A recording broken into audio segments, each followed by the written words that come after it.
Facebook. Live on Facebook, becoming live on YouTube as we speak, moving as fast as I can. Give me just a second here.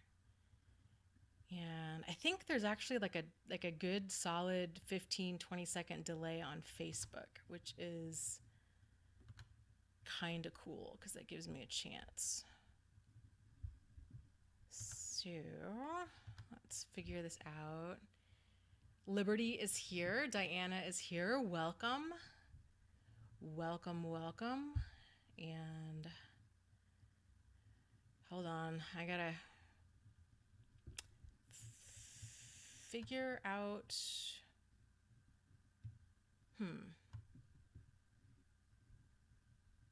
Having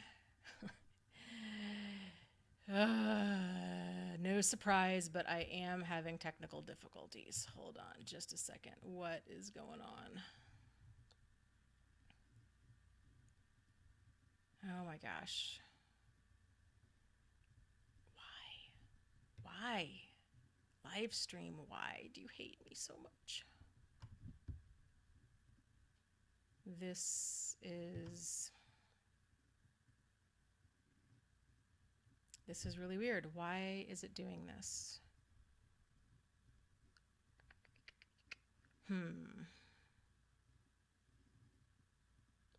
Let me think. I gotta think here.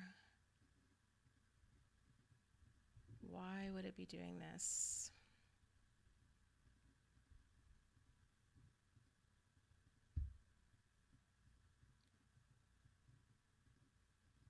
This is so very strange. It's saying processing archive. Please check back later.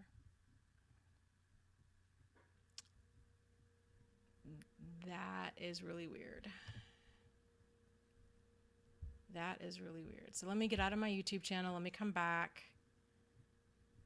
I am going to actually sign off on Facebook while I figure this out, and then I'm going to come back. So that way you guys aren't just kind of waiting around.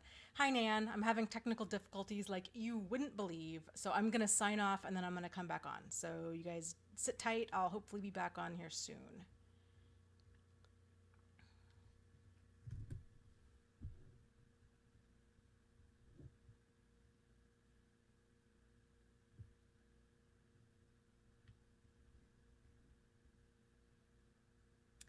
Okay, it says that I am live streaming, but I am not. Okay, let's end.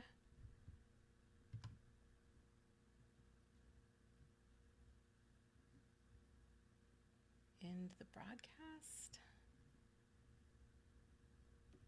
I don't understand. I just don't understand.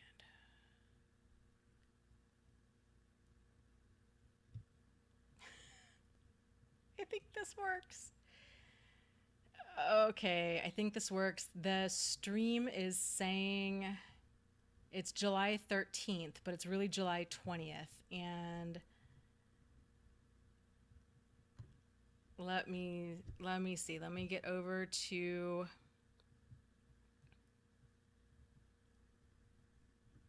Facebook. Let me just type in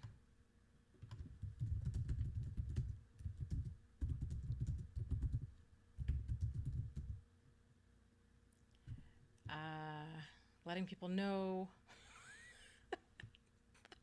God. Oh.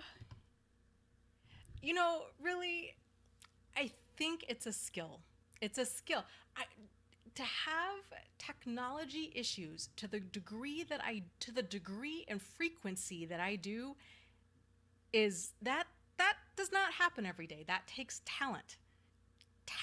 Somebody should hire me to see if I can break their website and their live streaming. I mean, I'm just saying, because I feel like I'm really good at it. my skill set in life is my level of technological incompetence. It's ridiculous. Namal says, did I just travel into the future? You might have. You might have. My computer's not even that old. It's maybe like 2 years old. It's totally not my computer. It's 100% me. 100% me. And so let me, hi Facebook people, I'm back. I figured it out. So we'll just put that behind us and we're going to move forward into everything that is positive, and I'm just going to find my Zen technology space in my head and going to move forward into happiness and love. Awake Kate says, I see video on my phone, but on my computer there is no video. I'm chatting on my laptop. I think there might be 2 videos out there. So just saying. For those watching this, if I'm gonna have to go in once this is like processed and aired and everything, I'm gonna have to go in and probably delete the first video because there's gonna be mass confusion and chaos and it's not gonna be good. So Namal says he went to see his psychiatrist again today. How did it go? That's cool that you're taking care of yourself.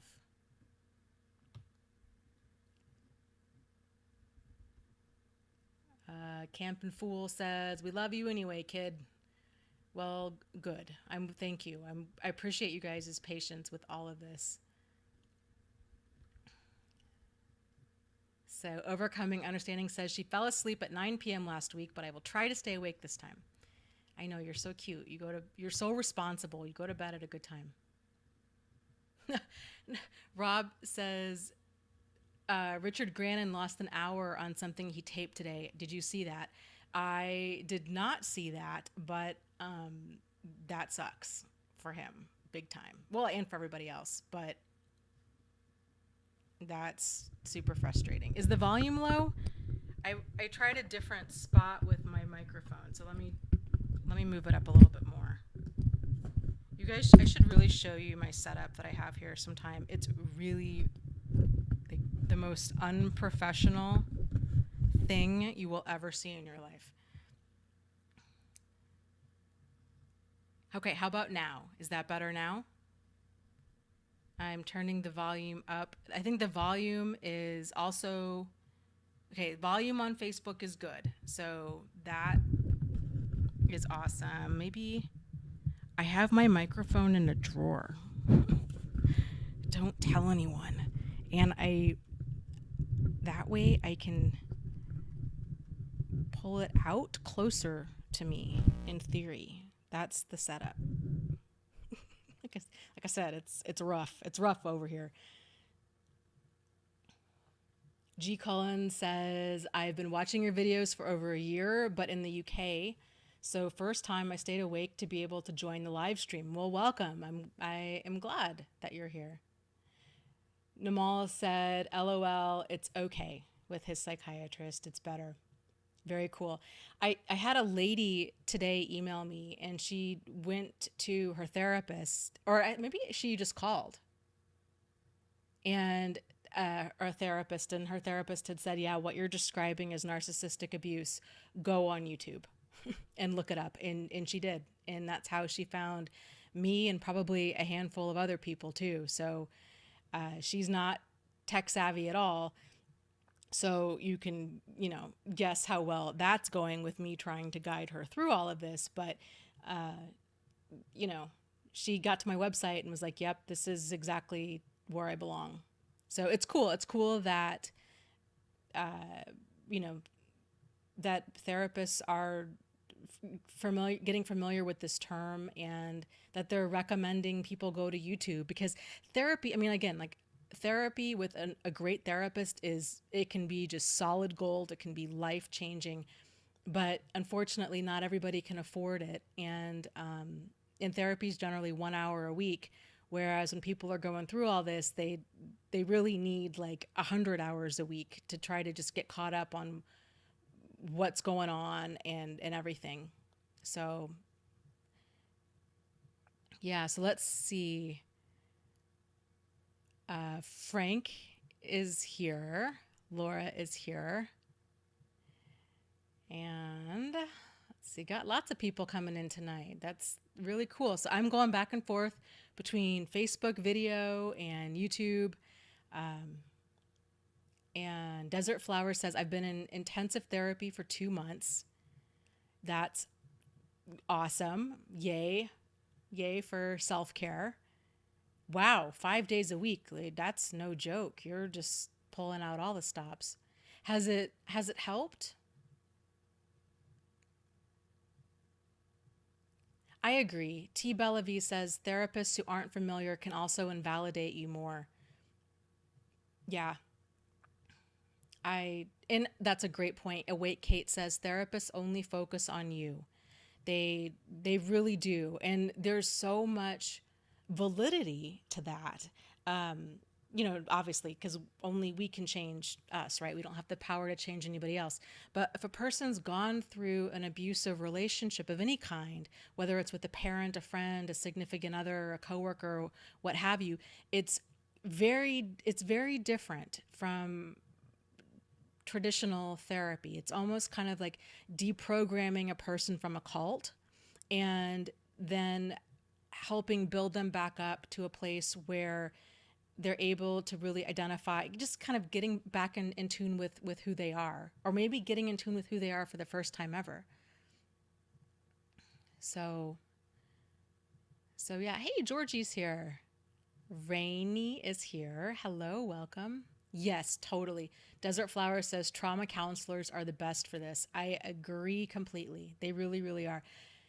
Doug says, I'm realizing what this has done to me and learning I was being gaslighted and manipulated, and I was never going to know the truth, and I didn't need that in my life. Thank you so much, Dana. You're so welcome.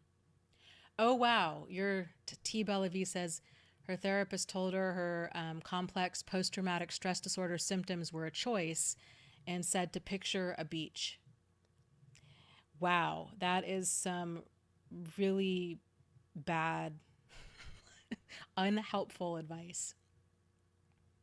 And she said, mine knew about narcissistic personality disorder abuse and trauma, and she really didn't. A lot of people, I think knowing about something is one thing, but being effective at getting results with people is a totally different thing.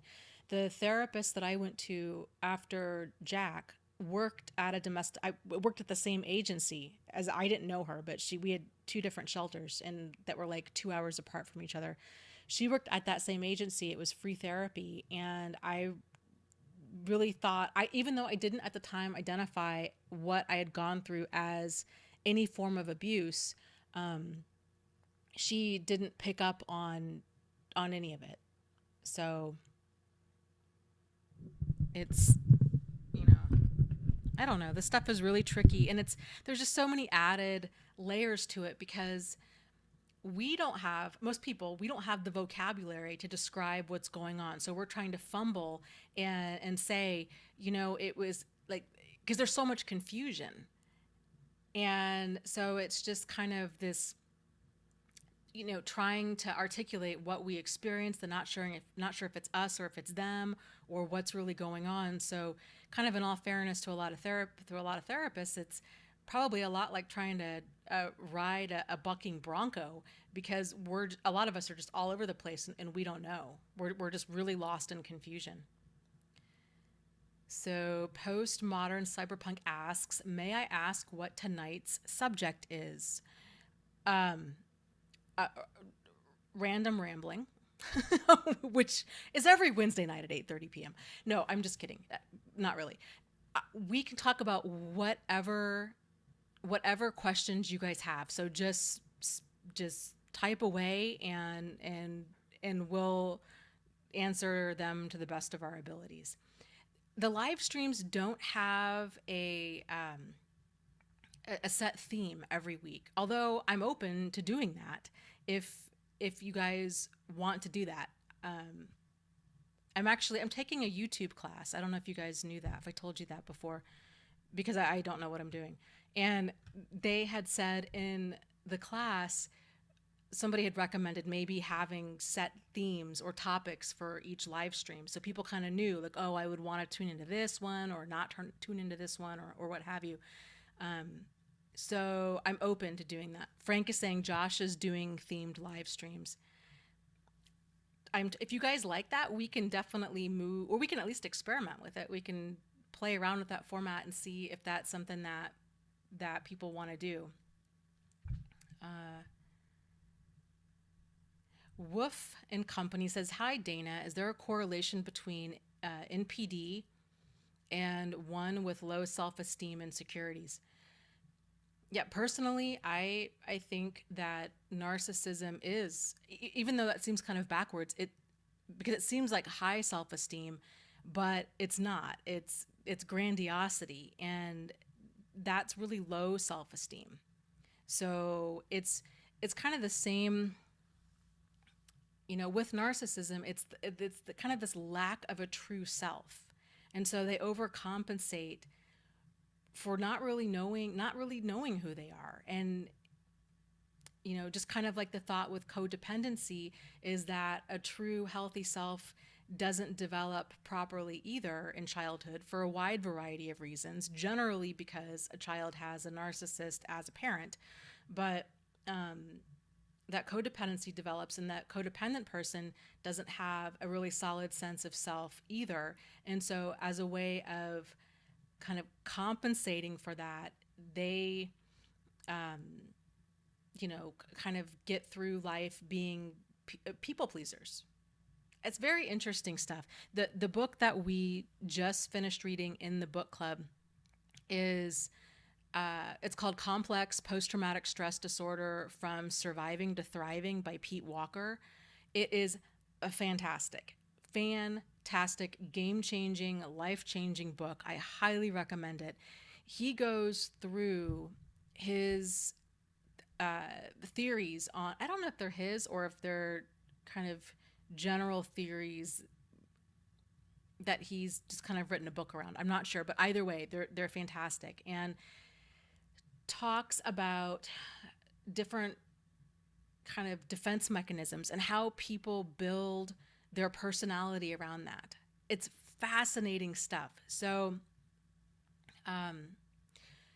for example, so what he talks about is that there's different defense mechanisms that people have. There's the fight mechanism, flight, freeze, and fawn. And fight mechanism is, and obviously we all have these. So the fight mechanism is that mentality that me versus you. To a degree, a fight mechanism is healthy. It's what helps us get out of the way of danger. But if a person is in that constant state of a fight mechanism, so maybe they grew up in an abusive home, or I think there's any number of reasons a person could develop kind of that fight response. The theory is that later in life, this kind of develops into narcissistic personality disorder, or you could probably even say like antisocial personality disorder, where that fight response is always on. So they're locked into that mindset of, me versus you. They're not able to turn it off. Whereas a normal person would experience danger, have the fight or flight mechanism kick in, be able to fight off the perception of danger, and then they would go back to normal. With codependency, so then you have the other mechanism. So you have flight. Well, actually, let me back up a little bit. So you have fight, which is more of like narcissism. You have flight, which is more of like an anxiety-induced personality, where that person is continually in flight. So they are, it's often misdiagnosed as ADD, which is very interesting. I mean, seriously, like reading this book has really changed how I perceive a lot of my own behaviors. It's fascinating stuff because I was diagnosed with ADD and and still struggle with being really scattered. But their whole theory was that in order to avoid danger, a person's in this constant flight mode where they're really scattered, they're escaping, they're flighting in busyness. So they're always doing. They tend to have a lot of anxiety, these kinds of things. The freeze response is where they do nothing. So like procrastination, excessive sleeping, um, you know, they're just kind of frozen there. And then you have fawn, which is a codependent response. And by fawn, he means basically friend. So basically, you're like, oh, fawning, oh, you know, having that kind of overly friendly response to perceived danger. Super interesting. So his whole theory is that so let me back up. So like a fawn response would be, let's say for example, a person, somebody breaks into your house, right? A person, if they have more of a fawn response, they might try to befriend the attacker and say like, okay, dude, it's cool, it's cool. Like you can have my wallet, like you can have whatever you want, like, you know, just you're kind of trying to be nice in order to get out of harm's way. But codependents stay locked into that fawn mode to the extent that they are so friendly all the time that they have a hard time saying no, which it can put them in harm's way, and they have a hard time, especially if they are truly in a dangerous situation, getting out of it, because their only real defense mechanism is to just be nice. And it's just a very interesting way of looking at different kind of ways that we all process the way that we all process perceptions of danger. So, and he says that we all have one main type and then, you know, a subtype. So I would say mine is probably fawn, but I also have a lot of flight, and like I might be equal across the board. Like fawn and flight and freeze. I don't have a whole lot of fight in me, but I can feel it. But I feel like I'm able to set healthy boundaries for sure a lot better now than I ever was before. But it takes a lot for me to really become, you know, like a true fight response where I'm like enraged. I do get triggered. There are definitely times where I get triggered. So here's another. Yeah, it's all in the book, and the link is down below. It's called Complex PTSD: From Surviving to Thriving by Pete Walker. If you go to my website and go to I'll have to put a link. I'll put a link to it where you can see my notes from the book. It's under the book club. There's lots and lots and lots of notes that I took. The book is amazing. Another main concept in the book that I wanted to touch on. Let me stop the chat so I can, because I can't read and think. Is the concept of an emotional trigger. So this is super, super powerful.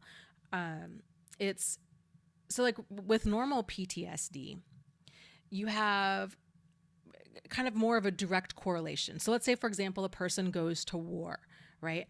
And they experience a lot of bombs going off or gunshots or these kinds of things. They come back home and then they hear a car backfire and they drop to the ground.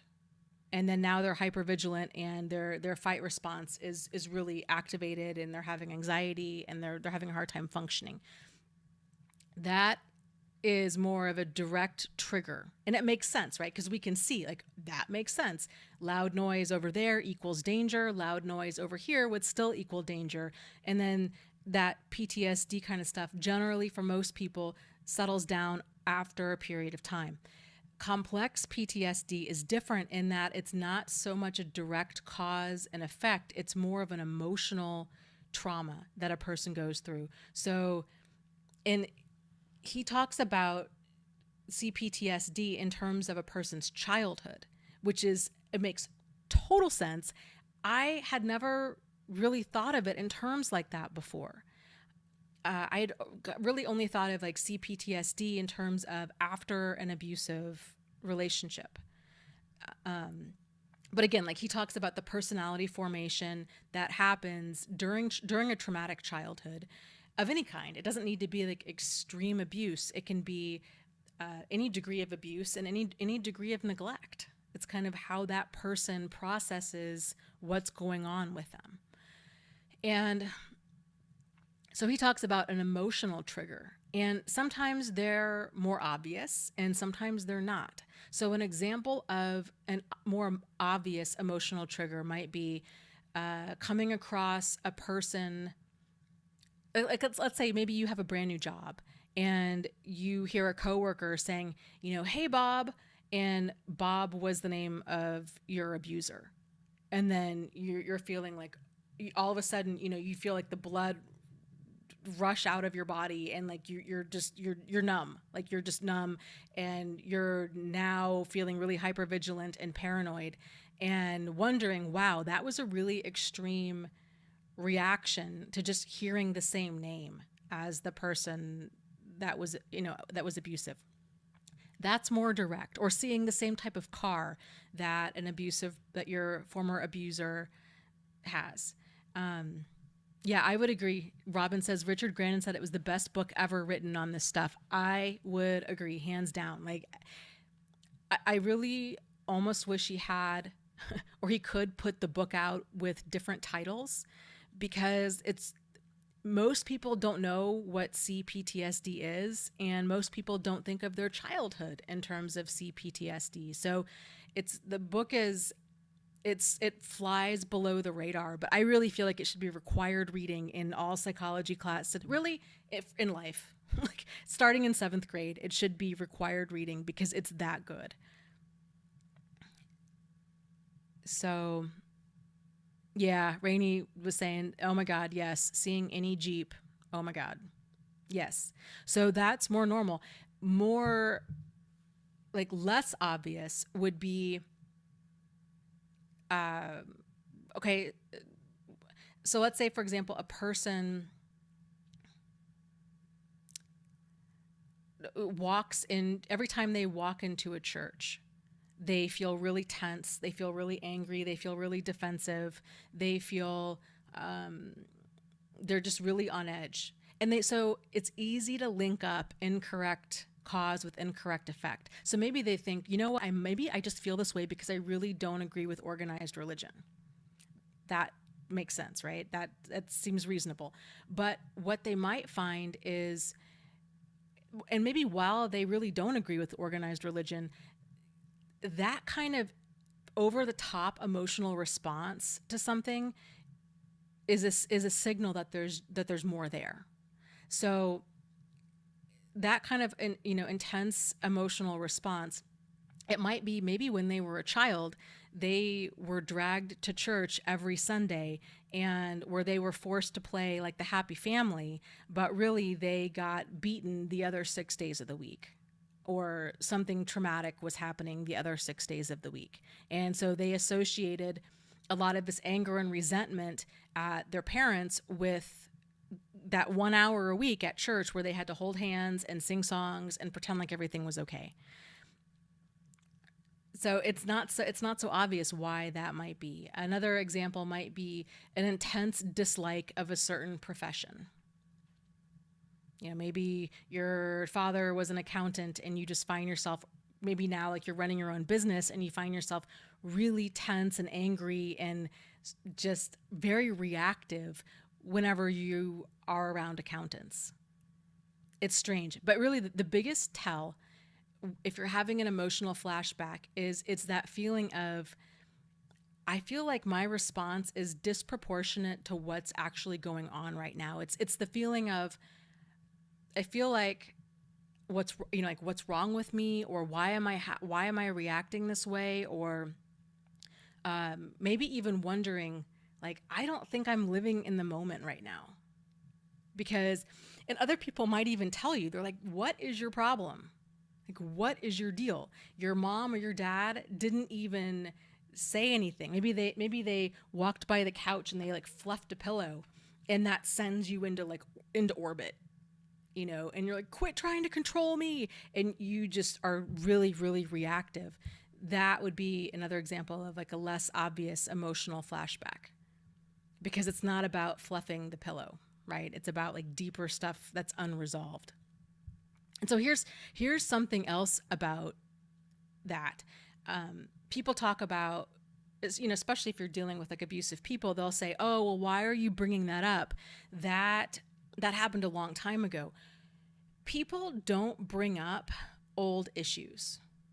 People bring up unresolved issues. That's really, really important. So if you're finding yourself needing to bring up something from 10 years ago or 70 years ago, even, it's not that you're dwelling in the past. It's that there's unresolved issues within that you need to still process and that you need some sort of resolution with. So somebody said the meditation video I have is helpful. Well, good. I'm really glad. I am going to be working. There's a guy who is in one of my support groups who's volunteering to help me with sound. So I'm going to be remaking that video and it will have better sound. So when I just kind of FYI, so when I made it, that was my first video of that kind to make. And I thought the music was needed to be more the focus than my voice. And so the music is really loud where my voice isn't. And I thought wrong. So we need to go back and edit it and revamp it. So,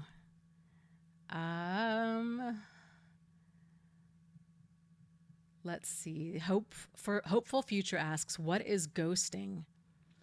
Ghosting is, hold on, I gotta stop the chat.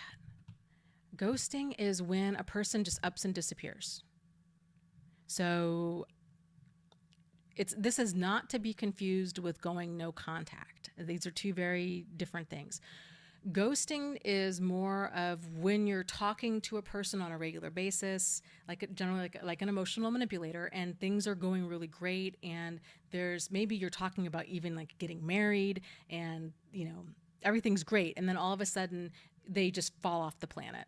Like, you never existed, like the relationship never existed. It's incredibly traumatic. It's a sudden discard. They may or may not come back after that, but it just shows kind of their lack of emotional investment is what it is. But it's incredibly painful when a person does that. The term in kind of the media is more used for anybody that just ups and leaves, but really there's a big difference, because when we go no contact, it's no contact is different from ghosting in that no contact is a defense strategy. It's realizing that the other person that you're with is dangerous and destructive, that they are not trying to work towards a solution. So you verbalizing anything and saying, hey, these are my concerns, these are my issues, what have you, it only leads to more fighting, it only leads to more manipulation, and it can potentially put a person in danger. So people go no contact because it's really the only way to get out of the crazy making behavior of an emotional manipulator, because anything you say is going to be spun back around to make you seem like you're the problem. Anything that you say is going to set you up for further abuse. And so that's why a person goes no contact versus an emotional manipulator ghosts because there's no sincere emotional connection there, and they don't care, and they've found other supply and they've moved on. Sophia asks, is it bizarre for your husband to ghost his wife and daughter? And why would his entire family do the same? No, it's not unusual for an emotional manipulator of any kind to ghost his wife and daughter, unfortunately, because they don't attach to anybody with any degree of depth.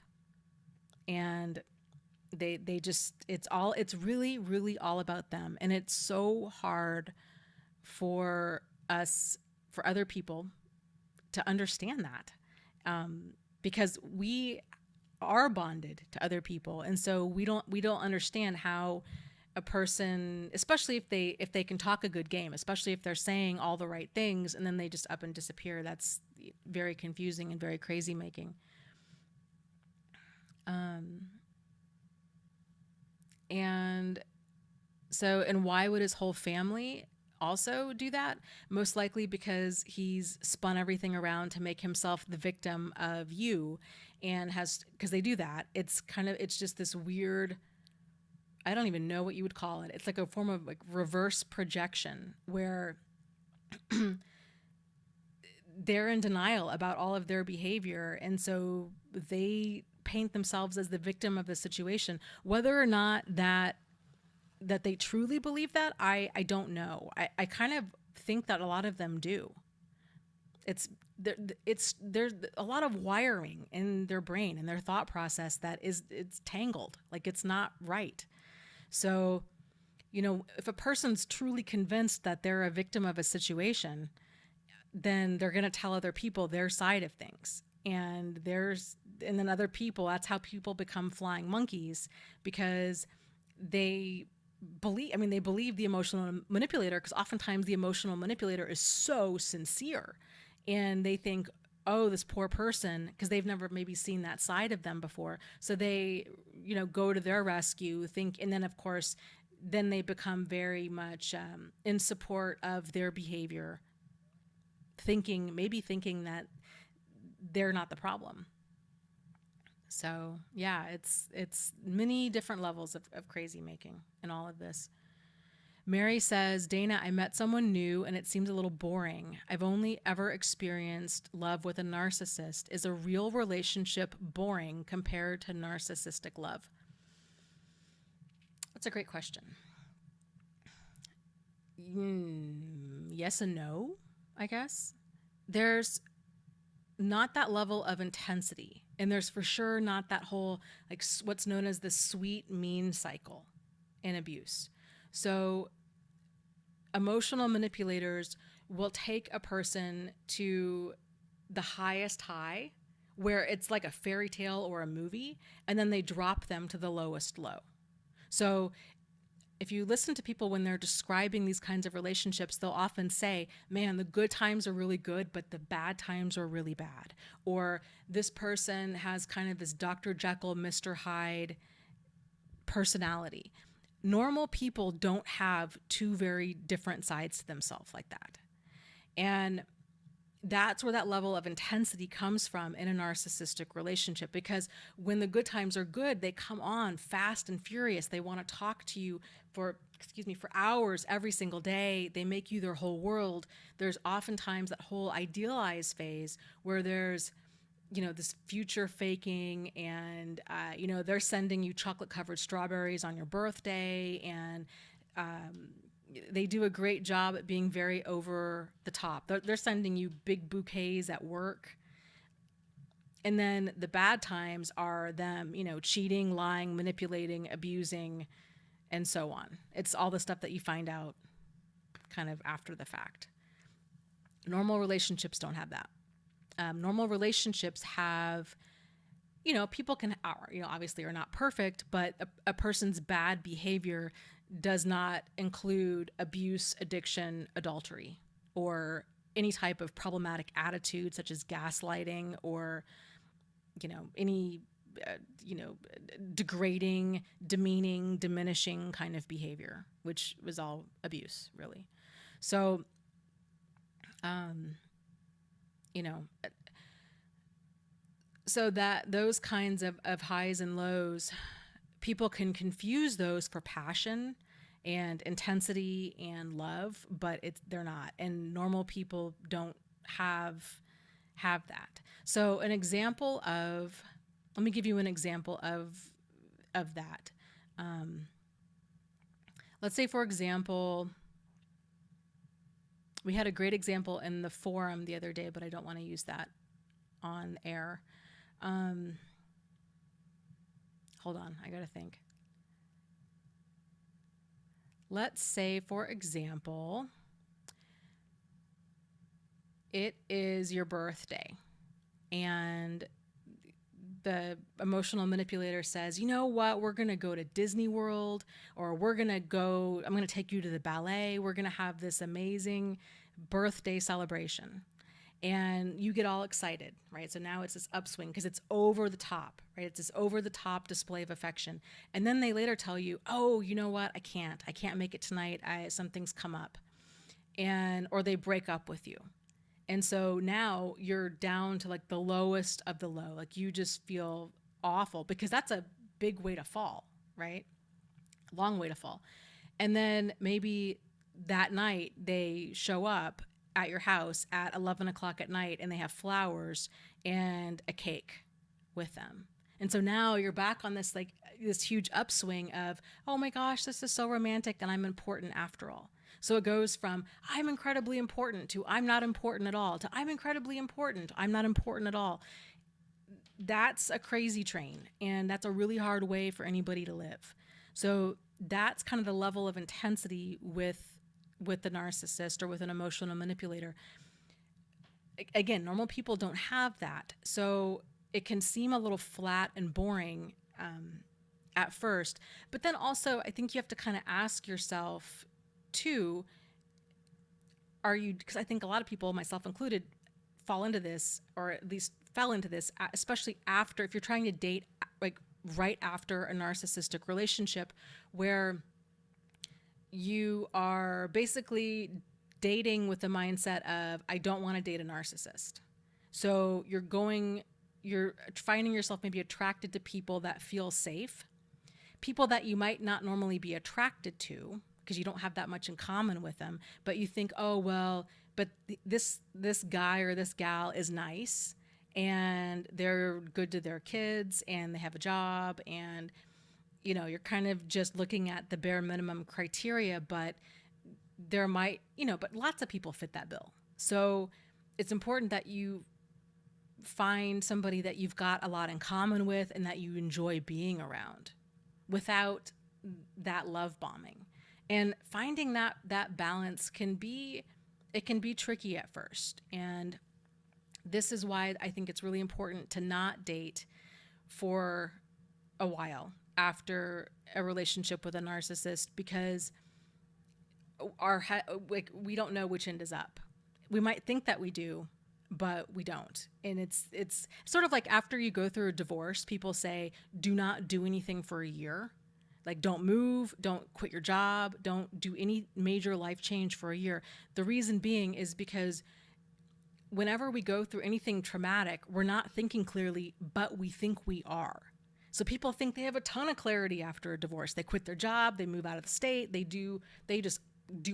set off bombs right and left in their life because they think for the first time they're seeing clearly, and they're really not. So it's a good idea to focus on yourself and to just focus on learning to trust your judgment again, learning to repair the damage that was done in this relationship, learning to build a life that you love. Like, there is no shortcut around that. So finding, building up some sort of social circle. It doesn't need to be huge, but, I always recommend meetup.com for this. Getting some people in your life that really enhance your life and that you can rely on. Because if we're coming from the place and the mindset of I'm really lonely, and people are dating because they don't want to be lonely anymore, or if the person's coming from this mindset of I'm getting older, so I need to hurry up and find somebody, that those mindsets develop like an attitude of scarcity. And so it's really, really hard to think clearly when we have that attitude of scarcity driving us, because then we're going to be finding ourselves in relationships or even friendships with people that we might not otherwise find ourselves in, because that person is making us feel less lonely. And of course, that's not fair to them, and it's not what we want anyhow. And it's all built on a shaky foundation. It's not gonna last. So learning to love yourself, building a life you love is the best way to do it.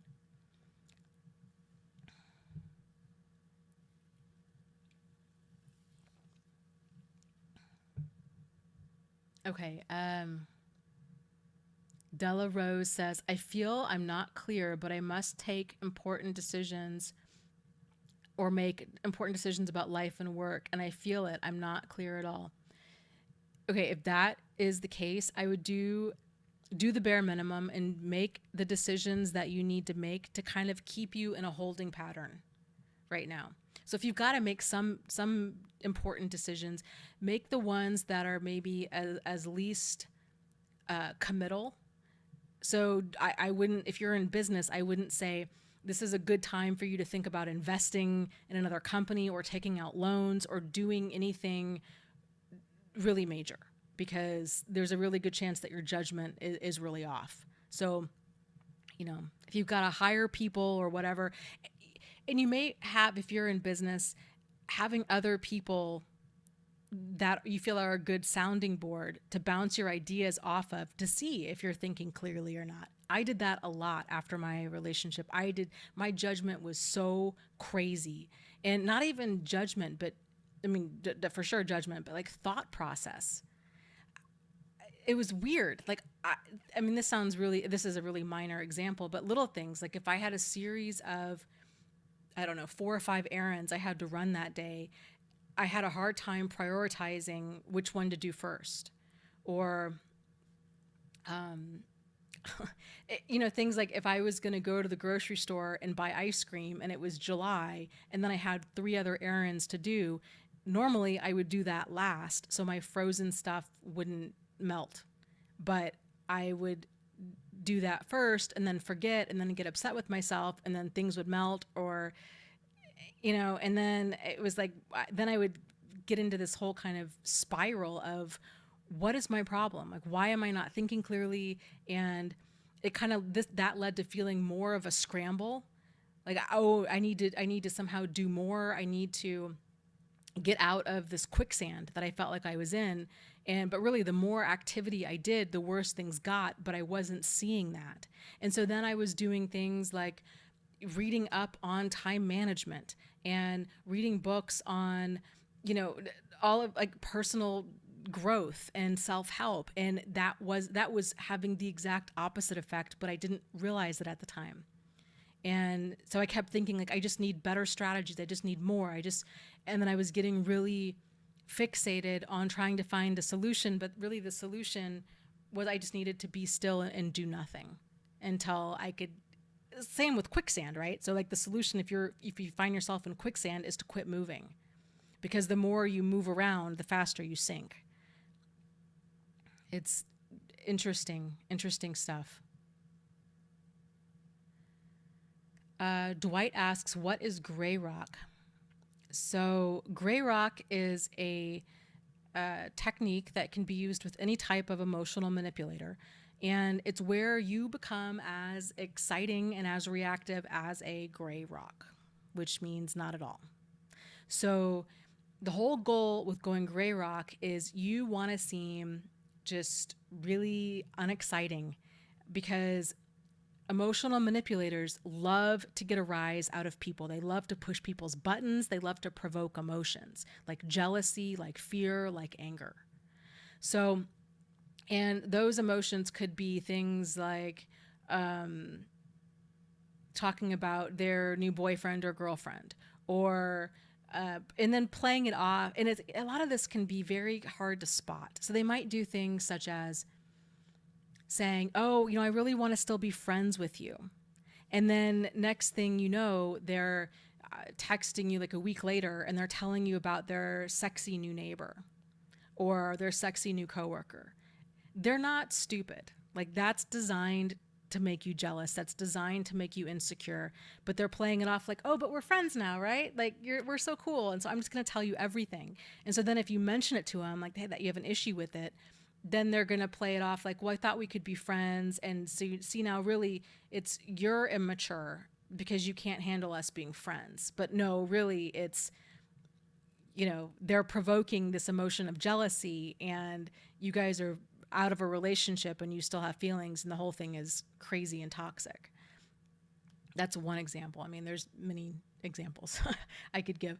But so knowing that this is what they do, this is how they go about provoking emotion, to anticipate that as much as you possibly can. And so when they do that, to not have a reaction because that's what they're looking for. So if you don't give them their reaction or give them kind of the opposite reaction, then they're going to realize, oh, you're no fun anymore. And they'll leave you alone. So, if they say something like, oh, my new neighbor is just really sexy, and to a way to go gray rock with that would be like, oh, like that's cool. Good for you. Versus a normal person, right? This is where we make the mistake, is we're thinking that we're not dealing with an emotional manipulator. We make the mistake of thinking that we're dealing with somebody who, is solutions oriented, like we are. So we've got an issue, we want to bring it up. So we might find ourselves saying something like, that really hurts my feelings when you talk about your new sexy neighbor like that. They want it to hurt your feelings. They want to start a fight.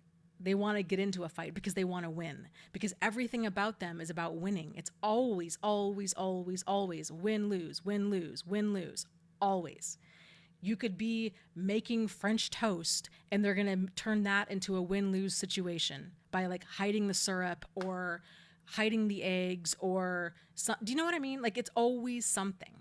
That's why you have to kind of always have your guard up and realize that they're trying to provoke you. They're trying to win, and to not let them. Nothing makes them crazier than not winning, and they will lose interest and they will drive on. So another part of gray rock is to not bring up anything that's going good for you, because then that triggers that narcissistic, that fight mechanism in them, which is always on, right, for them. It triggers that in them, and it creates jealousy, which creates envy, which creates this, I need to be better than you. So again, win-lose dynamic. So if you were, and it's not even just you, it could even be about their children. So if you're talking about, oh, you know what, little Johnny just got an A on his, I don't know, math homework. For some narcissists, that could make them very jealous. And next thing you know, they're not, like, who knows, they're coming late to pick up little Johnny if you're divorced, or maybe, at dinner that night, Johnny says, hey, can you pass the ketchup, or can I have ice cream or something? And they make a comment like, you know what, I think you really need to lose weight. You're kind of chunking up. So they'll say something to kind of settle the score. I don't think for a lot of them, this is necessarily a conscious thing. So, and this is another reason why pointing it out to them isn't really effective. I think they realize that they're being manipulative. I don't think that they necessarily realize to the degree of it, because that's the problem with emotional manipulators and narcissists. They're coming from a place of kind of just this deep unconsciousness. This is one of the reasons therapy it's really hard to get through to them, because they, at the core of a narcissist, it's this blinding degree of entitlement where they think that they're owed everything and that everything should be about them. If a person has that mindset of they're never wrong, then there's no motivation for them to work on changing their behavior. So Stacy says, Dana. Yes. Are you trying to ask a question here? Please ask away. I am going to kind of go back and forth the screens here. Oh my gosh, this chat on Facebook stopped. I didn't realize I didn't restart it again. Yeah, they will manipulate to the very end. Audrey was saying that she exposed him for what he was in front of people. He ghosted me and said, fine, thanks for telling me what you thought all along. Yeah, it's really crazy. And exposing a narcissist can make them incredibly dangerous too. So that's just something to keep in mind, especially if they have a history of physical aggression of any kind towards you. So definitely don't recommend outing them if you're fearful of them by any stretch. Yeah, there is no closure with a narcissist. There's only fight. They are continually in that fight mode. It's exhausting. Here's an example from my own life. So I dated this guy when I was in high school. Sadly enough, it was one of the better relationships that I've had. We had a great relationship. I really enjoyed his company, and but I ended up breaking up with him because he was really quote unquote drama, and he would do now. Like I didn't have the words for it back then, but it was a lot of like triangulating kind of stuff, and just pot stirring. And finally I just got sick of it and was like, dude, I like we're not dating. I broke up with him, and then we were going to go back to being friends. I tried that for a while, and then it was the same kind of stuff, and it's like he just never seemed to get it. So every time I would bring it up, he would act like, oh, this time he really understands, but then he would do the same hurtful stuff again. And so fast forward to what, like 10 years, I get an email from him out of the clear blue. We had not talked in probably 7 years, if not more. He sends me this email saying he's getting married in 3 months. And to a woman, he said, this girl really loves me. And I thought that was really weird because we hadn't talked. I hadn't thought about him, like romantically or otherwise, in a really long time. And so I emailed him back and had said, at the time I had recently gotten married as well, and had said, I'm really happy for you. He was implying that I never really loved him, which is not the case. And so I had responded back. Then we were I had moved to another state. We weren't talking. We were both married. I didn't want to be friends with them really, or for sure, nothing more. And then Facebook came out, and he would message me periodically. I'm talking maybe like, I think we've talked on Facebook maybe 5 times in as many years. And he he would message me, and we would start talking about stuff and kind of the good old days back in high school, because there was a group of us that would all hang out, start talking about things. And it always went back to him bringing up when we dated. And after, so then that happened once, and I kind of thought, okay, this is just reminiscing. This is just about the good old days, whatever. Like, we're both married. I could care less. I don't really want to talk about this, but it didn't. It struck me as a little bit inappropriate, but harmless, because we lived in different states, and it wasn't really flirting. It was just kind of reminiscing. And then him and his wife were traveling through where I used to live, on the way to visit her parents. I had never met his wife, and so I had said they were going to stay at a hotel. I was like, you know what? We have a guest bedroom. You guys can stay here at our house. They did. It was fine. The next morning, we went for breakfast. My husband had to work. My ex-husband had to work. And the whole breakfast was super awkward. It was, I knew it was tense. I knew it was awkward, but I didn't have the words to describe why. But it was very triangulating, and it was very uncomfortable. I was very uncomfortable for his wife. And because, again, he kept talking about like reminiscing and the good old days, and it was inappropriate. So they end up leaving. They go on their trip. I never saw them again. To this day, I've never seen them again. He messaged me, I don't know, probably a year or so later. This kind of would go on and on. Like, he'd message me. He was telling me he ended up having an affair, and we were talking about all of this stuff. And then, again, kind of fell off the planet, which, again, kind of to be expected because we weren't friends. And then about a little over a year ago, it was right around when I started this website, he'd contacted me again and had said that a coworker of his had called him a narcissist. And it was when he said that, it all made sense. I'm like, And I told him, I said, you know what? I would agree. I think you are. And so so of course then we get into this, me explaining what a narcissist is, and on and on and on, and then him arguing about it, and then him coming back. I realized then that I needed to cut contact because this was not going to end well. And so then, I don't know, a little ways after that, he'd contacted me again and said that he had talked to a good friend of his who is a psychologist who, knows a lot more than I do about these things. And so it was kind of a dig, like, well, you don't really know. I mean, like, what do you know? And, he said I wasn't. So you're wrong. And I don't really have an issue. And I said, you know what? That's totally fine. Kind of went gray rock. That's fine.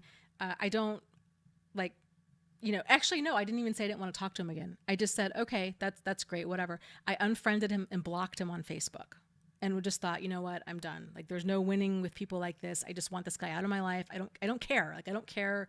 I don't care. Like, this was a million years ago. I don't care.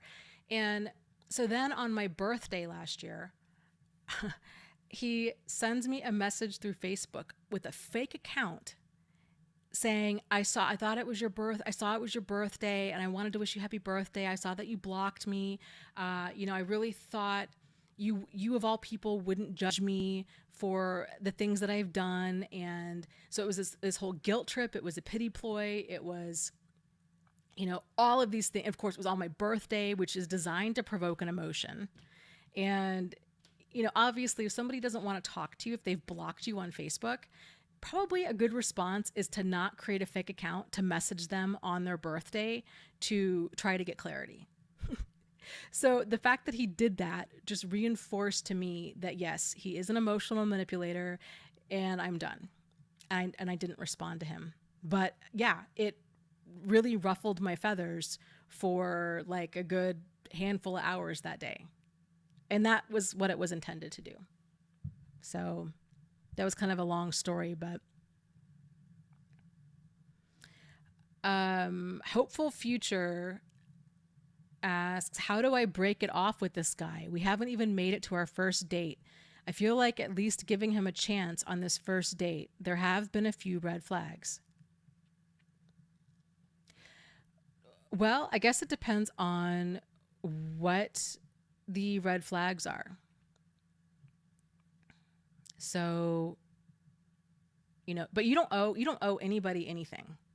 You do, however, owe yourself the ability to stay safe.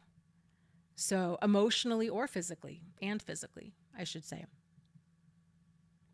Yeah, Andy says, before a first date, done. Yes, I would agree. If you're getting red flags thrown up before you've even met him, there's too many people out there. I would cut bait and drive on. So, and it's hard if we're feeling lonely. This kind of goes back to our decision making is really off, because we find ourselves trying to normalize red flags because we're lonely and we want to date somebody. This is why it's a terrible idea to date if we're feeling lonely, because it's hard to be choosy when we're starved out. It's hard to be choosy when we're lonely, because anybody will do. A warm body, somebody that's nice to us, will fit the bill when we're lonely. This is why it really helps to have kind of that solid support in place before we start dating.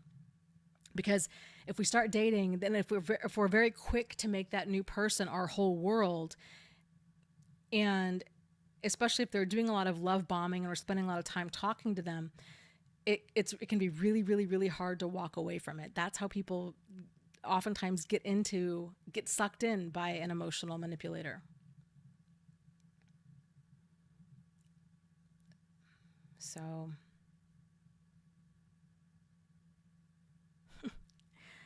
let's see. Let me scroll over on the Facebook. Yeah, V says, don't get into a relationship when you're lonely. It's a bad idea. That's how I met my narcissist. It's how I met Jack. It's how I met Steve, too. You know, my judgment was really impaired. I didn't realize it. I didn't realize it because being lonely was my new normal. It was my ex-husband was military. We were moving every 18 to 24 months, and very quickly, like, I lost all of my friends, and that my marriage and him became my whole life. He was actually a good guy.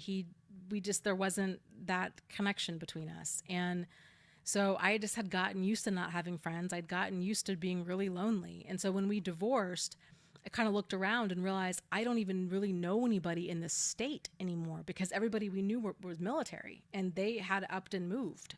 So, you know, I was stuck there. I had this handful of rental property and, you know, being starved out had become my new normal.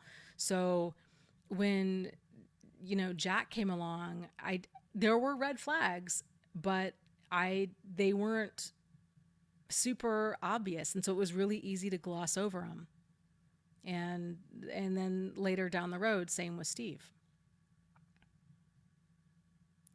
Cecilia is talking about realizing that her parents never truly loved her. I've been dealing with that fact for a little while and it still hurts. It is, I'm sure. I'm sure. That book, Cecilia, the complex PTSD, is, and if you can find my notes if you go to the support group on my website and go to book club on there, and you can see them. I took like 24 pages of notes, no joke, on that book. It talks a lot about healing the wounds from childhood that are caused by Pete Walker calls parents like that CPTSD engendering parents. So basically parents that cause trauma, whether intentional or otherwise, to their children.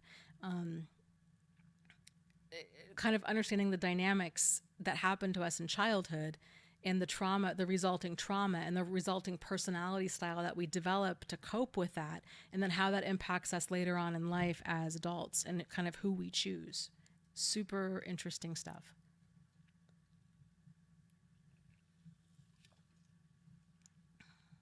Hey, Kevin's here. Yeah, it is. A book is just, it's phenomenal. Even I think if a person doesn't have an emotional manipulator as a parent, it's good because it helps us to understand other people and ourselves. I mean, just ourselves. Like, it's amazing. Now I look at so many things I do in a totally different light. Like, if I start making to-do lists with like 30 things on them, or finding myself becoming like really scattered, or, you know, emotional eating, or like doing lots of things. It's like, oh my gosh, no, everything that I'm doing is, I'm doing it to meet some sort of need. It's just not a conscious thing. And now that I know better, now I can start doing better. And I have been able to bring a lot more like awareness to my behavior and like what's going on, and slow it down. It's fascinating. Stacy says, Dana, do you think if I get diagnosed with borderline personality disorder, then I'll be stuck with NPD people forever? No, no. I don't think, I think there's a couple things with that. So hold on. This is bothering me. This looks like I have a bird perched on my head and it was distracting me. Borderline, in this book too, the book I've been talking about, Pete Walker goes into this a little bit, and I would agree completely because this is what I see at work and just in my experience, is that there's borderline personality. There's two different types of people that tend to get diagnosed with it. There are the people that undergo a lot of trauma. It's almost like severe codependency, where borderlines become, they're highly emotional, they're highly reactive, they have poor emotional control, they're very quick, they're very dramatic oftentimes. They have a hard time kind of being more even keel. And he talks about that in terms of that's more of a trauma response than a true personality disorder. So he really thinks that a lot of that can be resolved with, proper therapy and dealing with childhood or even adult trauma that can make a person have a lot of, borderline type symptoms. I would agree completely with that. The other type of more of a true borderline personality is one that has narcissism at the core. So there's that level of entitlement. There's that level of like maliciousness, pot stirring, triangulating, kind of attention seeking behavior. That to me, and Pete is saying the same thing. Those are two very different things. I would agree completely. So if you, that's something that I would think about. And that's kind of the downside of a diagnosis of any kind, is that we tend to steer into it. So I wouldn't get discouraged if you get a diagnosis like that. I would, honestly, I might even just take it with a grain of salt. And I'd focus more on what you can do to help yourself move past that. So there's a therapy out there. It's called DBT. It stands for Dialectical Behavioral Therapy. And it has shown fantastic results with people. My guess is people that are borderline, that are more on the borderline, like codependent trauma side of the spectrum, and not the narcissist side of the spectrum. The difference that I have seen is that borderlines that have more of that narcissistic core, whenever they get a diagnosis, they milk it for all it's worth. And they will tell you, oh, well, I'm borderline. This is why I act this way. And then they hold everybody hostage with their different diagnoses, whatever it might be. If they have cancer, if they have, which, obviously is a big deal. If they have, a stubbed toe, if they, anything in between cancer and a stubbed toe, they manipulate and they milk that for all it's worth, and they hold that over people. So that's if you're not doing that, if you're like, you know what, I really do want to change. I really do want to work on this. I've got some behaviors that are really problematic. I'm very quick to think that suicide is an option. I'm very quick to, I cut, or I have the self-destructive, self-injurious type behavior but you want to stop doing that, then to me that's more, and with Pete Walker too, that's more of a traumatized, codependent response. It's not a true borderline response. So, I think with any of this, then you have to kind of hold on to what helps and let the rest go. Because none of this is an exact science. These are all theories. So it's not like, if you find anybody, I think at any given time, kind of giving you a diagnosis, especially about your mental or emotional health, that you find limiting, and that you think, you know what, I really do want to work on this, then by all means go for it. Don't let other people define you. Do what you can, and you work towards becoming the best version of yourself, and don't get tangled up on a diagnosis when it comes to stuff like this. So Stacy says, I drove to New Jersey 9.5 hours and got married to a love bomber. A lot of people do, because these relationships are they're like something out of the movies. They're so intense. They say all of the right things. People often, when you're in it, people often say like, this stuff only happens in the movies, or it's the feeling that you've somehow won the relationship lottery, that it's too good to be true, because it is. And I'm really sorry that you went through that. And I hope that, that you've been able to get away from that.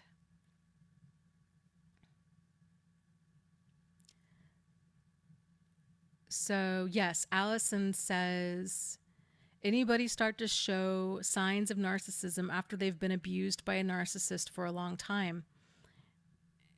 It's like you mirror what they're doing to you. Yes, and there's a term for that. It's called, it's a terrible term, but I think it's pretty descriptive. It's called fleas, like how a dog or a cat gets fleas.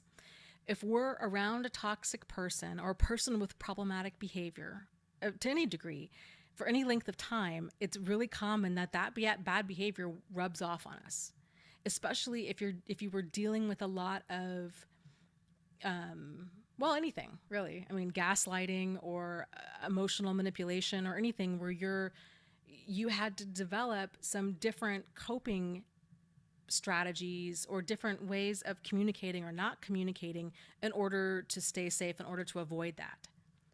So, but yeah, it's very common. I think a lot of narcissists in general, that personality tends to form out of, as children, form out of abusive environments. For that reason, that's the kind of their defense style.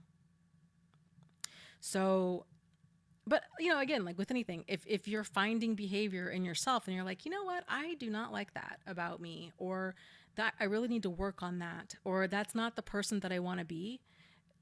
If you have the awareness that it's a problem and you have the awareness that you want to work on that, then by all means, go for it. But yes, it's very, very normal.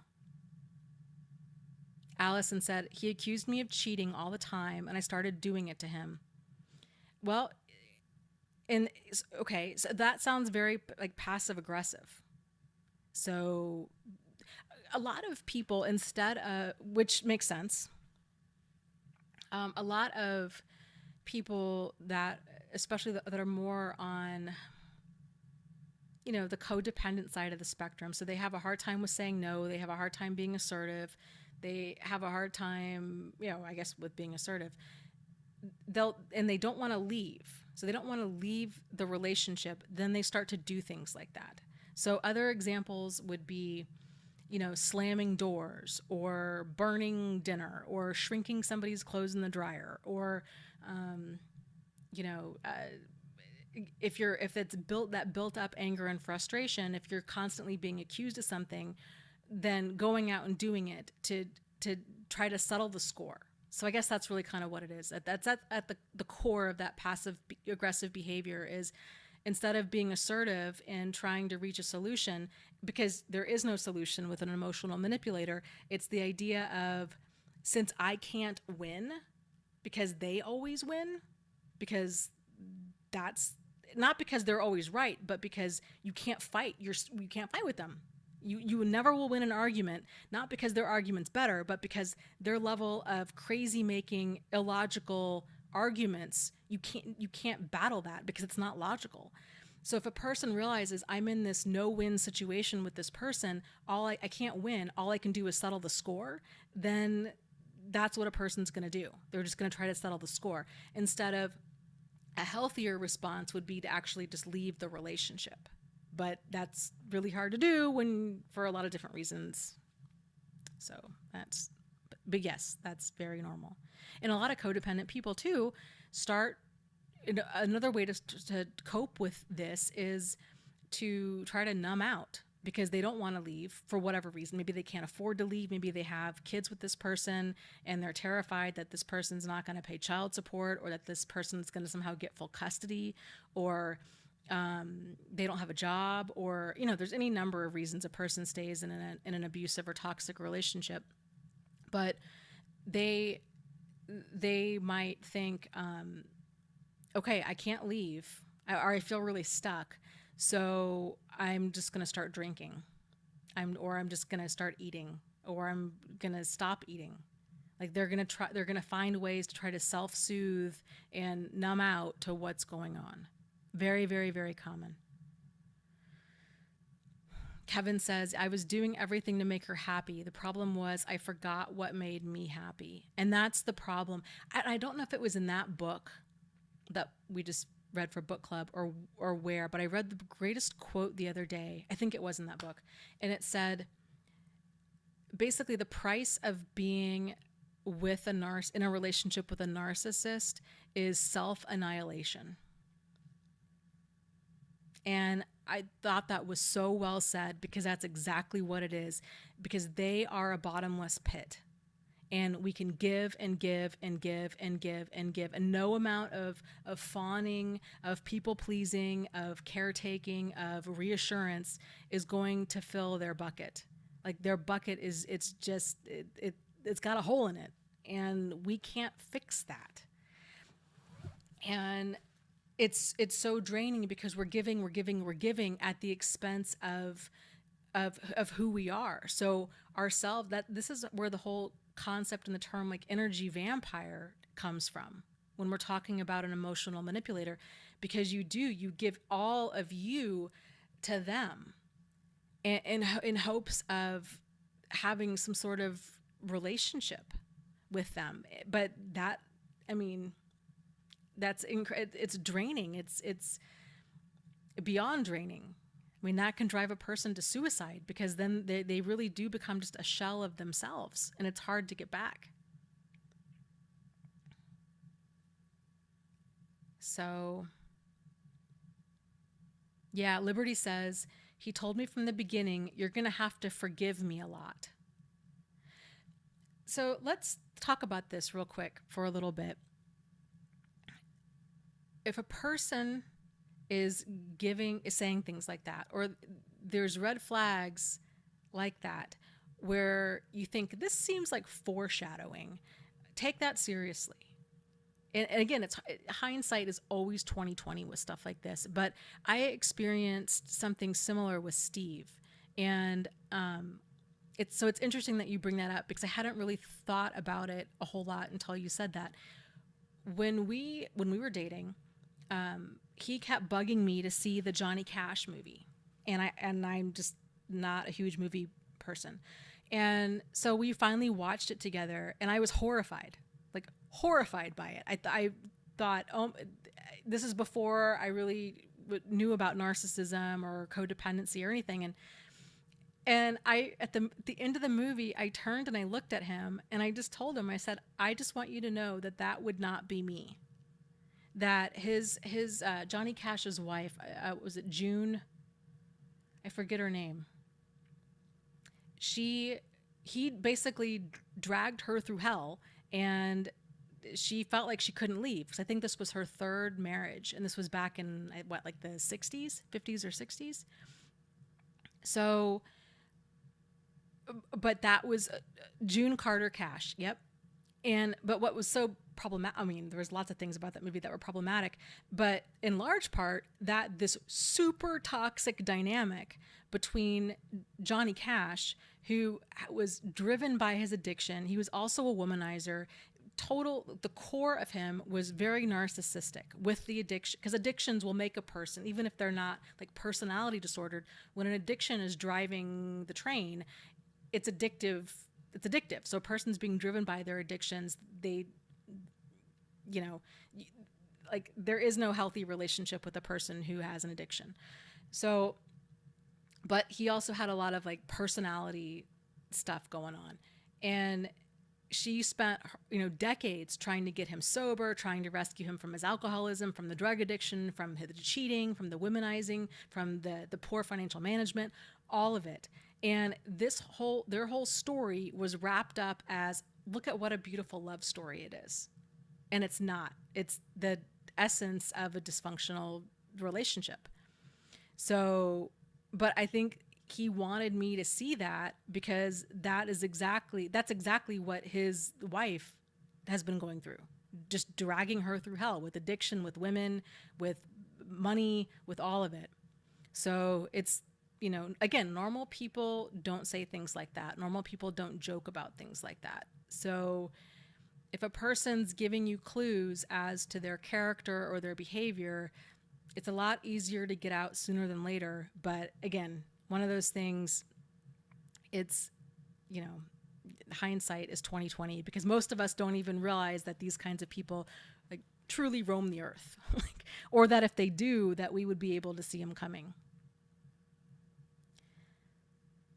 So, yeah, BBR says, my brother will act out and grandstand when my sister and I try to hold him accountable. His response is, oh, I have bipolar.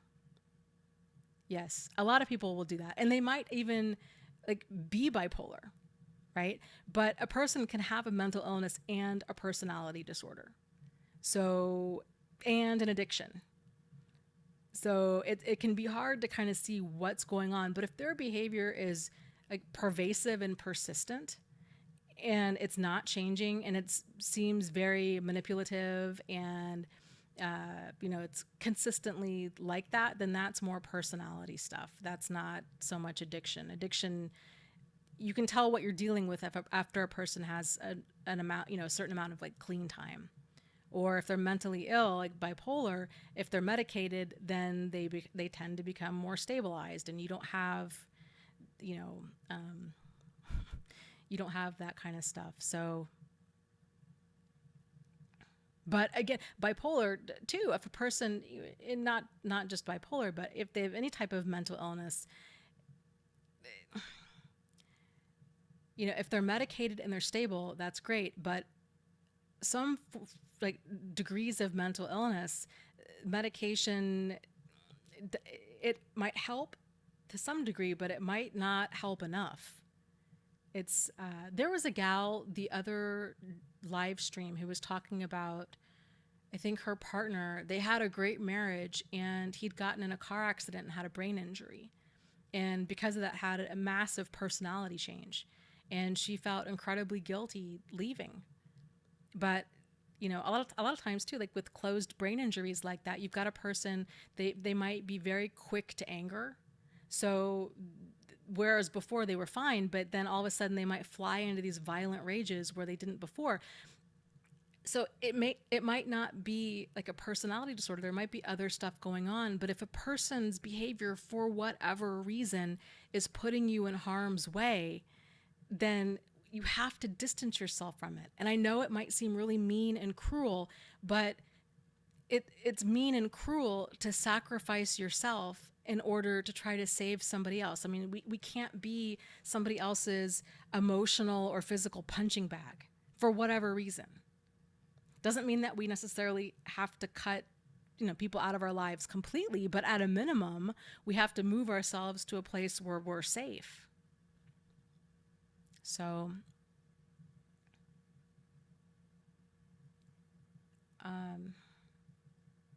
and I think it's a lot of people struggle with breaking up with a person if they are mentally ill, and it's sort of this feeling, well, they can't help it, and what have you, and I get that, I get that, but if they're not willing to take their medication, because a lot of people, it's like with any of us, right? Like once we start feeling better, we kind of think, well, I don't need these pills anymore. So if a person's not, if they're not taking their medication for any length of time, if they're not, if their behavior goes from stable to really unstable, where it puts you or other people at danger, that's a problem. And these are things to think about, because this is your life. So they might be totally great while they're stabilized, but if they have these bouts where they're really unstable, that is something to sincerely think about, especially if you're dating a person, who has some sort of unpredictable behavior for whatever reason, to think about, is this the kind of person that I want to have kids with? And I know that might sound really harsh and cruel and mean and all of these things, but it's important that we use the best judgment we can in keeping ourselves safe, because, it's hard. It's hard. It's sort of like having a spouse that has Alzheimer's. That can really be a full-time job, trying to protect them from themselves and try to protect you from them if they're leaving the stove on and these kinds of things. And that's why most people end up either getting help in their home with that, or the person ends up moving into some sort of like assisted living, because their partner's like, I can't watch them 24 hours a day. I can't do this. It's exhausting and it's draining, and they're a danger to themselves and to me. So yes, that's a great point. Postmodern cyberpunk says, yes, codependency is unhealthy. Interdependence is healthy. Yes. So one of the ways that I like to look at the difference with that, because that can be a lot of like big words to a lot of people, is codependency is more of the mindset of you complete me, that I'm some somehow like half a person without you, versus interdependence is, you know what, I am a whole person and I really love and respect myself and my life, and I would love to have you in my life because you really enhance it. And you're also a whole person. You're not looking for me to complete you. And so we have, again, instead of two halves becoming whole, we have two whole people that become a friendship or a relationship. Big difference there. But again, like media and movies and all of that has this real toxic idea that love is, intense codependency and intense dysfunction and a whirlwind romance and all of it. And it's just a bunch of garbage. So,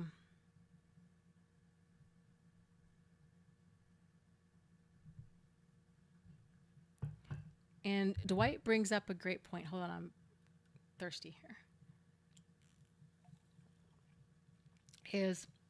He was saying the person that he is divorcing is very codependent and controlling, always trying to fix things that I never asked to be fixed. So, with that, yes, a lot of codependent people can be very controlling. And it's because they have a hard time walking away from a relationship. So, so that's the difference. So like just how I was saying, okay, it's really important that we choose wisely, that we use this healthy level of discernment when we're, interacting with other people and trying to figure out, does this person, do they enhance my life? And obviously kind of, they need to be asking themselves that too with us, but is this a good fit? And is this the kind of person that I want in my life?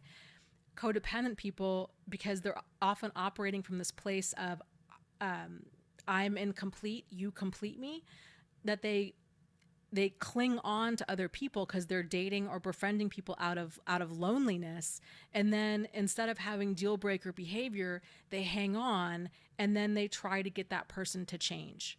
But that's not fair and it is controlling. So, and it doesn't really work either, right? It just annoys the other person and then it frustrates them. That's why it's so important that we all see things clearly and see other people's behavior clearly and realize kind of what you get is what you get. So to not go into a friendship or a relationship thinking, oh, this person would be so perfect if they would just change or if they would just change, these handful of things about them, because the vast majority of people out there really don't change a whole lot. So kind of what you see is what you get. If anything, most people tend to get worse with time, not better. So,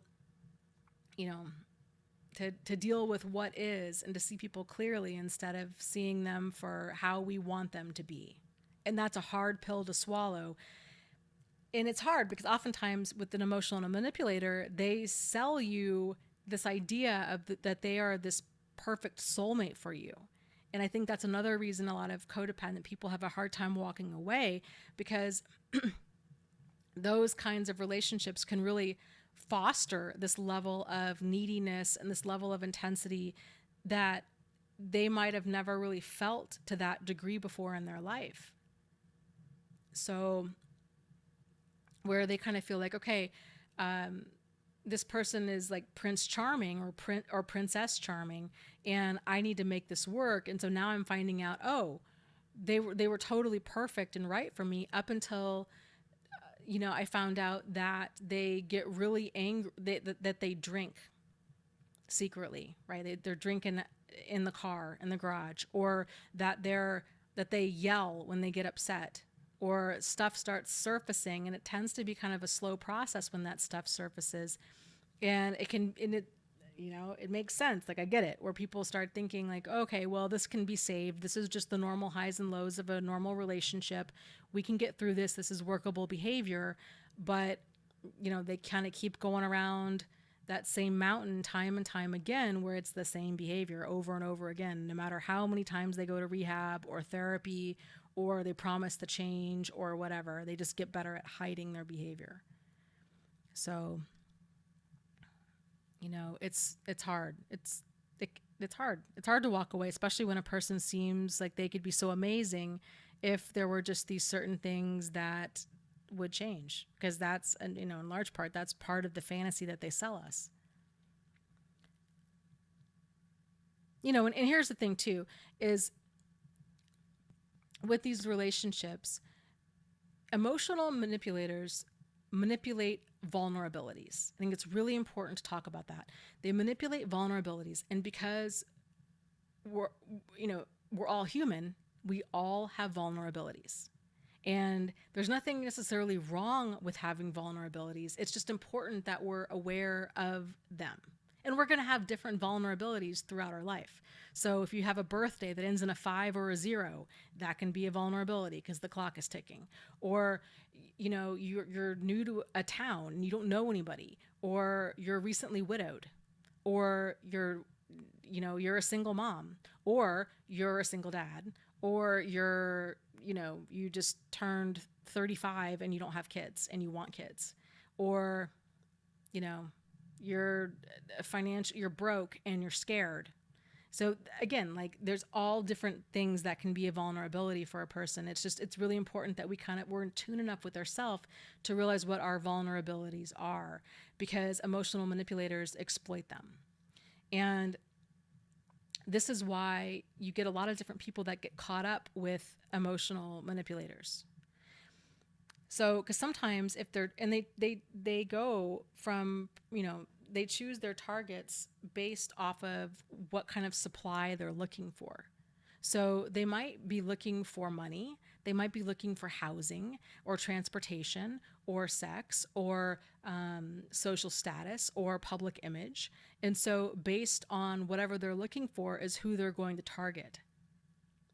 So,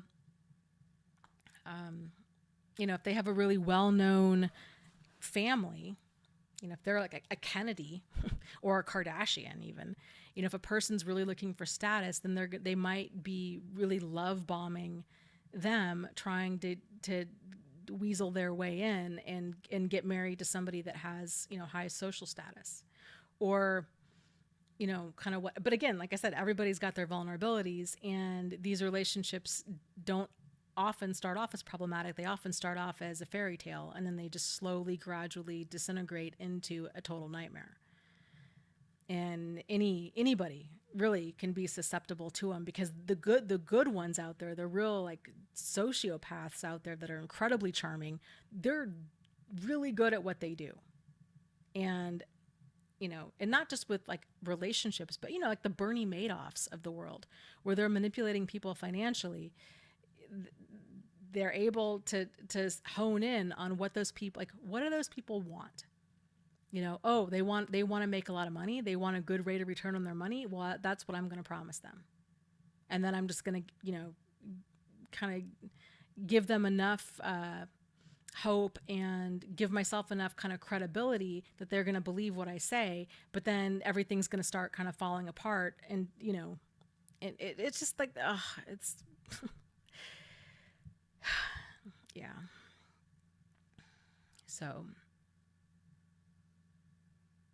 okay, let me go back to Facebook and see.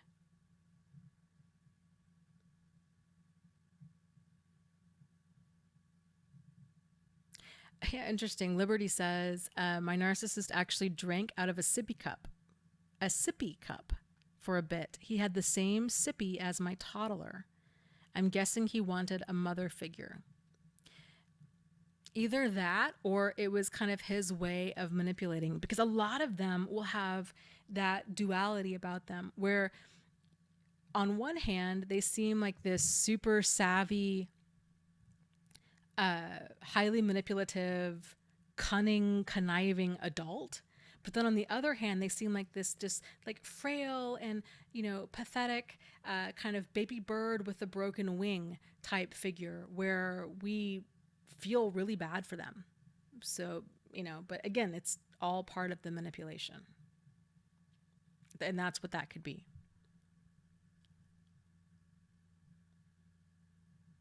That's a really great point. Safi asks, I wonder sometimes, isn't everyone to some degree mentally ill, especially if you don't have the insight or awareness to seek help for whatever you're struggling with? I don't know if I'd say like mentally ill, because a lot of mental illness is more of like a chemical imbalance that can be, you know, it can be solved with or regulated with medication. But uh, kind of toxic personality stuff, yeah, totally. I think that most of us have that. Seriously, like reading that book, that complex PTSD book, and viewing behavior, human behavior, mine and other people's, in terms of this is an unaddressed, unresolved defense mechanism. That to me makes total sense.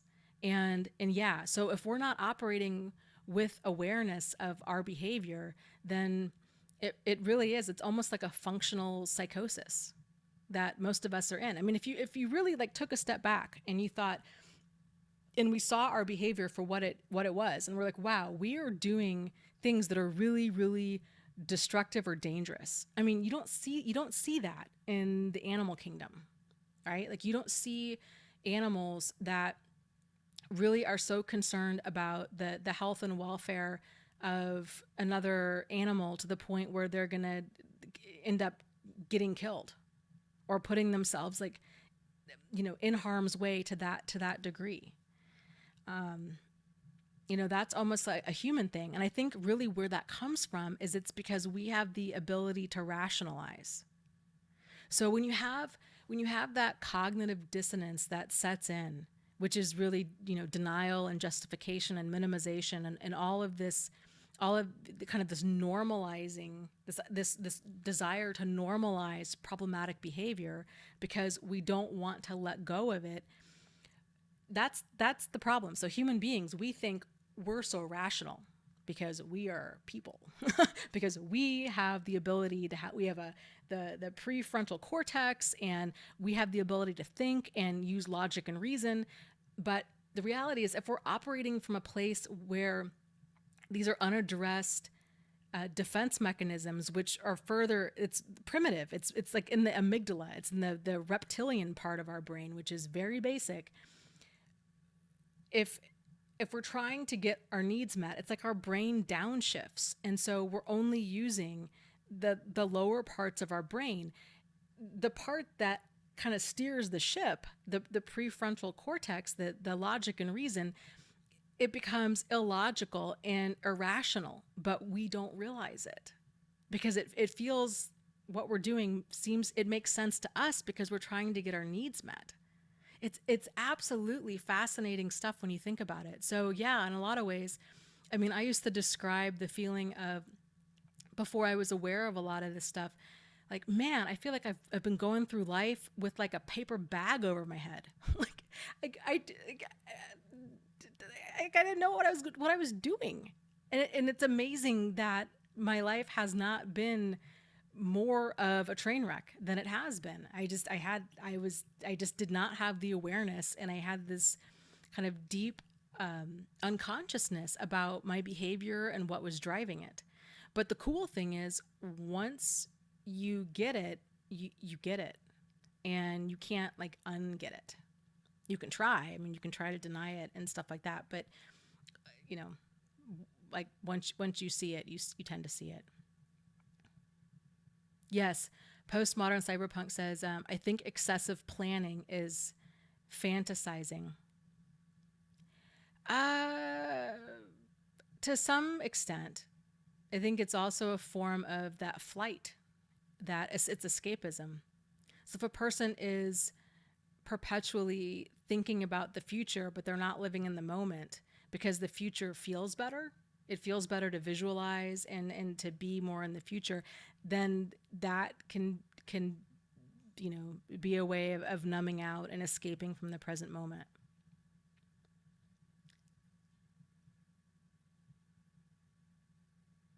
So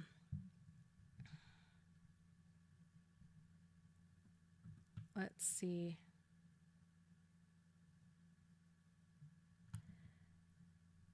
And I would be really curious to hear. There's a gal, and I forget her name. The book is Your Brain Has a Bent, Not a Dent. And she's a I don't know if neuropsychologist or neurobiologist.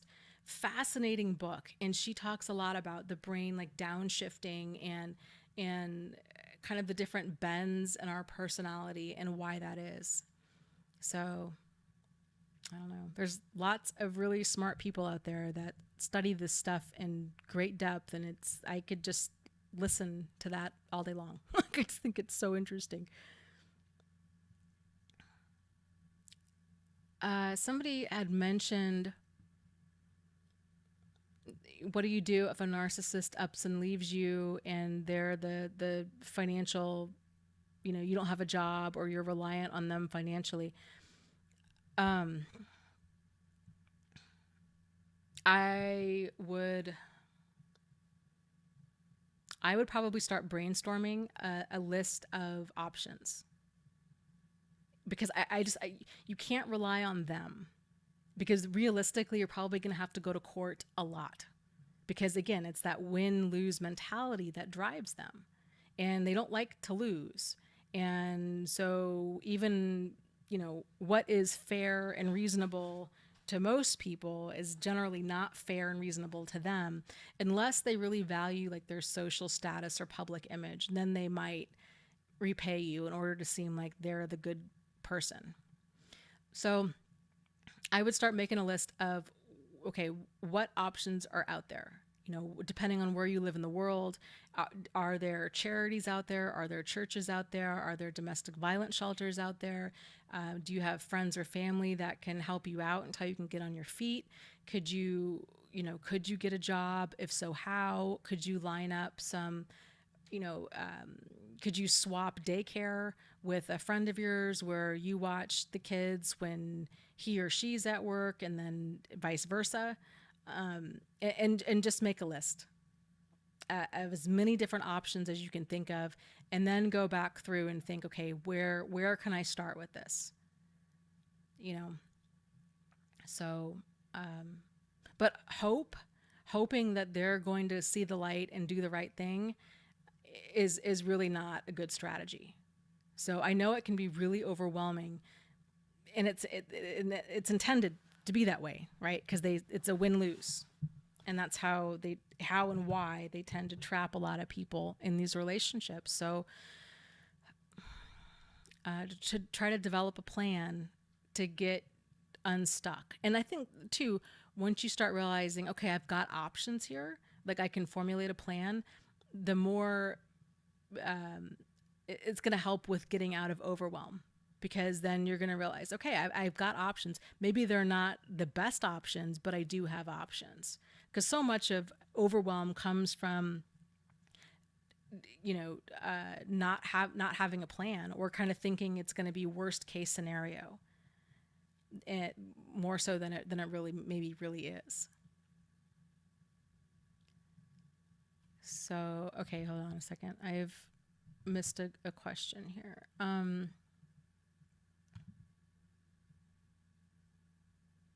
Finally, Free says, Dana, we've been no contact for a little over a month with my covert in-laws. Hold on a second.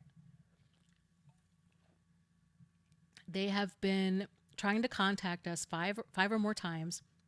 They've turned up at my fiance's work. What is your advice? And she says, I've been talking to people in the forum and suggested for my fiance to ring his mother and tell her to leave us alone. You could do that, but if she's an emotional manipulator, she's not going to accept that because they don't honor boundaries, because it's all win-lose.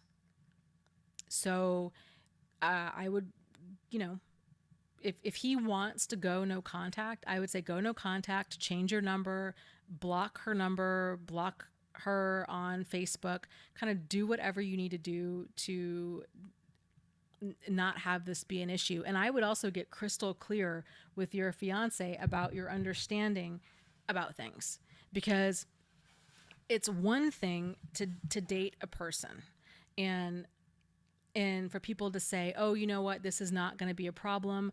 I've got this, highly problematic mother, but I really want her out of my life. Is he going to still want her out of his life if you guys have children?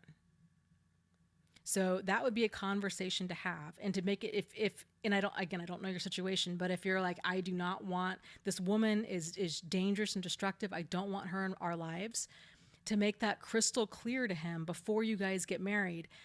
Here's the deal. Like, unless your mom radically changes, which she probably is not, but I am not okay. I will not have my children around her when she acts like this. I just want to be really, really clear about that, because again, things change when a person gets married, and they change when people have kids. Just sort of like religion, right? So if you've got somebody that says, oh, well, I'm Jewish, and then their partner is Catholic, and they say, well, it's not a big deal because we're not practicing. Like, we just have a general faith in God. And then all of a sudden, now they're getting married, and now it's a big deal as to whether or not they're going to get married, in a Catholic church or what have you, or if the child is born, now what happens? Is there going to be a brisk? Is there going to be a baptism? Now a person might feel like, okay, well, now we've had this baby, and I know that when we first started dating, I wasn't really Catholic and I wasn't practicing, but I think it's important that we raise our children with a faith, or Catholic faith, right? Like their faith, or Jewish faith, or what have you, whatever the faith is, or not having a faith. Those are really important conversations to have ahead of time, and to just be really crystal clear that yes, this might not be a big deal now, or this is how we're agreeing to handle this now, but this is my opinion on this down the road as well. So,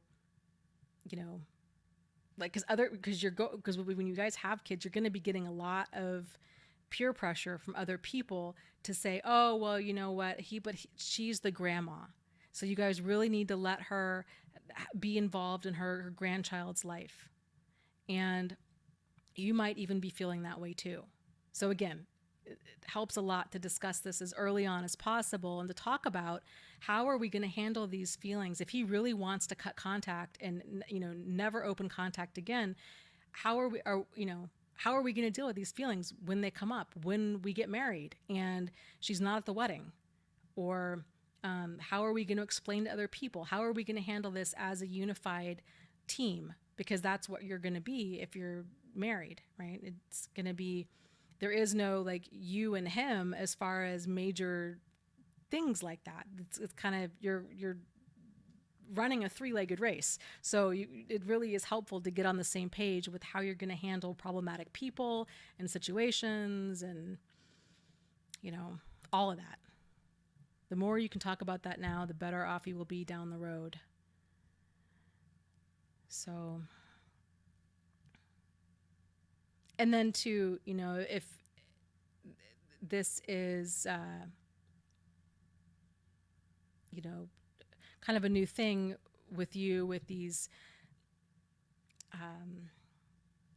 with dealing with a highly problematic person, and your fiance is really wanting to move forward and limit or cut contact completely, that, and it sounds like you see that for, that you're in support of him and of his decision. And that's really, really important that you are, because even if a person's highly problematic, it's hard to cut contact. It's a really deep-seated thing, I think, in most people, where it's hard to let that hope go that a person, especially a parent, that relationship is not going to be what we want it to be. It's hard to let go of that. So Okay, let's see. Sorry, I can go to the Facebook group over here.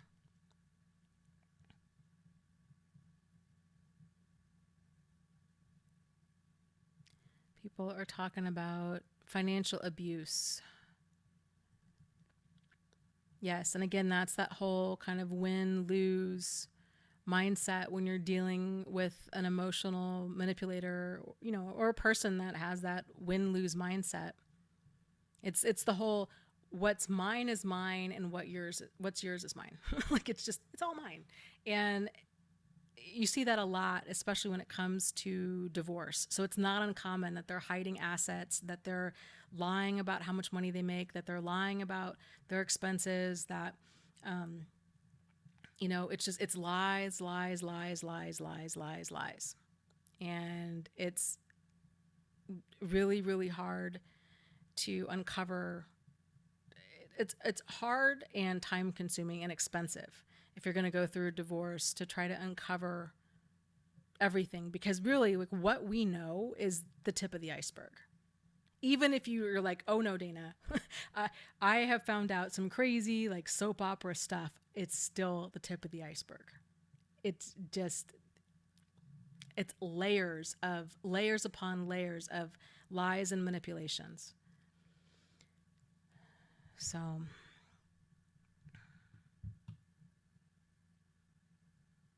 okay.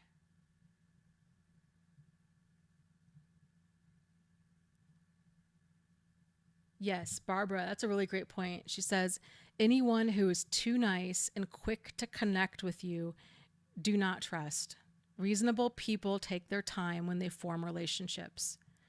Test new connections. If someone rages when you say no, run.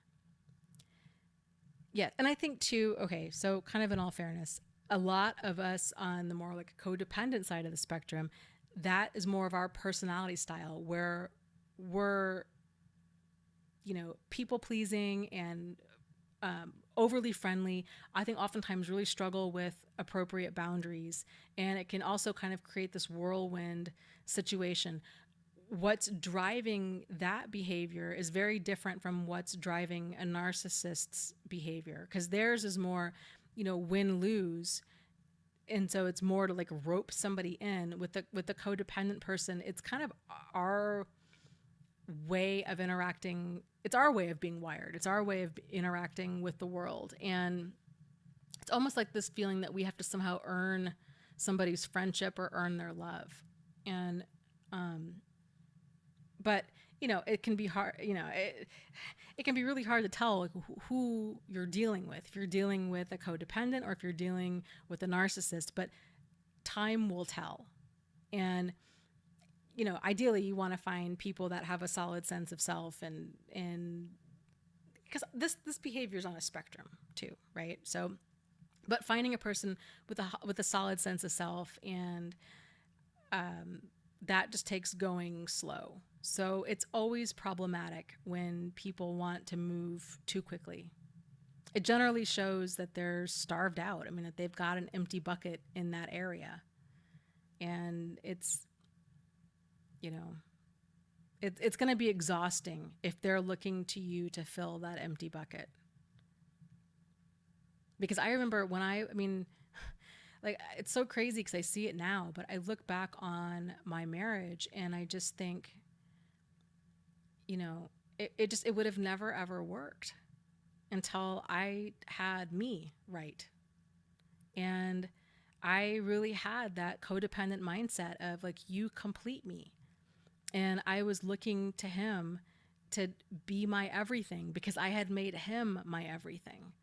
And it was never enough. It was just, it would have, and not that he necessarily gave and gave and gave, because he really didn't. But it, even if he had, I think I had such an empty bucket in that area that it would have never been enough. And I would have continually been trying to, cling on to him and try to, like, quote unquote, fix him and fix our relationship. And that would have come across as, really controlling and obnoxious. So it, but, again, like, once we know better, then we can do better. And, my guess would be that the vast majority of the population out there is probably at a problematic degree of either codependency or narcissism. And it's once we bring all this stuff to, awareness, and we realize, oh my gosh, like that's what's driving my behavior. That's what's really going on here. Then we can see it for what it is and then work to get it into a healthy alignment. But, just awareness is a huge piece of it. And that's what so many of us struggle with for so long, because we don't see it, because we are our own baseline for normal, because we've been living in our bodies our whole life. So it's how we've always related to people. It's how we've always gone about things, especially I think people that are more on the codependent side of the spectrum, because that behavior, is often rewarded. It's rewarded by other people in society, especially if you're in profession. So like my first career was as a teacher, and then now I'm a nurse. So those kinds of caretaking, behaviors were very much rewarded. It was like, oh, this is really good that you're this way. And I always thought, well, I'm just a really good person. I never ever saw my behavior as problematic or even controlling. I just thought I was a good person trying to do good things. And, now I can kind of see things a lot more clearly in what was driving a lot of my behavior. So, kind of for what it's worth. And then people too, just kind of off topic. Hold on, let me get some more to drink. People too often will ask about the videos that I make and how open I am, and whether or not that's healthy boundaries. And it is not. Like, just for the record, like how open I am about stuff is totally not healthy boundaries. And I'm under no like delusions or illusions that it is. One of the main reasons that I'm so open about my life and everything is because, I guess in large part, I find human behavior absolutely fascinating. And I find my own behavior fascinating, especially when I don't, like, I have these aha moments. I'm like, oh my God, that's crazy. Like, I get it. Like, I get what was driving this. And I think it helps other people, because we all go through this life thinking that it's just us, that we have these issues and that we're somehow damaged goods, and that everybody else has it all figured out. And I think it can just be very validating and affirming to hear from somebody else the struggles that they've gone through, because especially those of us that are on kind of this side of being in abusive or problematic anything, friendships, childhoods, parent dynamics, relationships, what have you,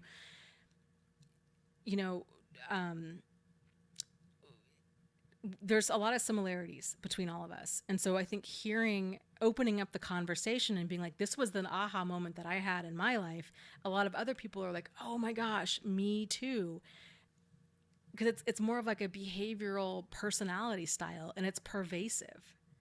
So that's in large part because and I guess kind of in a more like a larger way, it's, when you think about it, like we're all on this planet, and this planet's like hurtling through space, and none of us are going to get out of it here alive, right? It's just like our lives are they happen so fast, and they're just kind of this blip in history, and all of this is the stuff that makes up the human experience is so important, but at the same time, like so unimportant.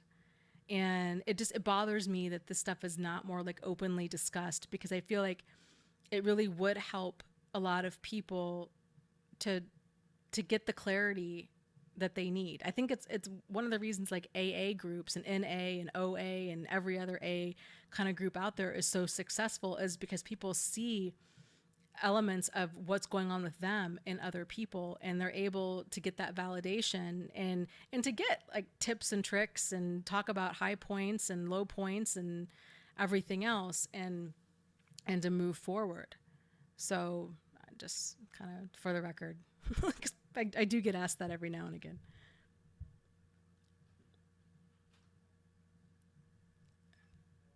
So yeah, and I don't think that codependent people are broken by any stretch. It's, you know,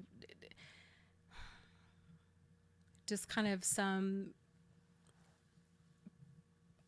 thought processes that we have. And, who knows where we got them from? Sometimes it might be religion, sometimes it might be the media, sometimes it might be, our peer group or the way we were raised or any number of things.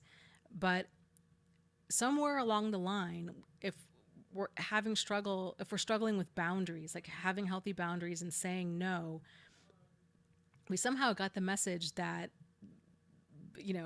we didn't need to put ourselves first to such an extent that we were putting ourselves in danger. And that's something that really needs to be ironed out, because I fully believe that codependency, especially severe codependency, where a person gives and gives and gives, and then they just get back nothing but abusive behavior, especially like physically violent, dangerous, deadly behavior. If they're still not able to walk away, if they've totally lost their fight mechanism in them, because that's really what's going on. They've lost that healthy, normal fight mechanism to say no and to get out of harm's way. Then that degree of like unchecked, unexamined, unresolved codependency, it can lead to death. And codependency tends to get worse. Like with everything else, it tends to get worse with time, not better. And so it's so important, I think, that all of us,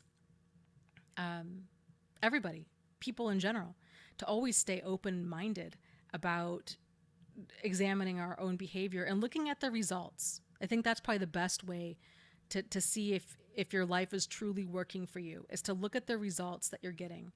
And then to say, okay, this is not working. And then to kind of get to release judgment about it, to not get so down on yourself.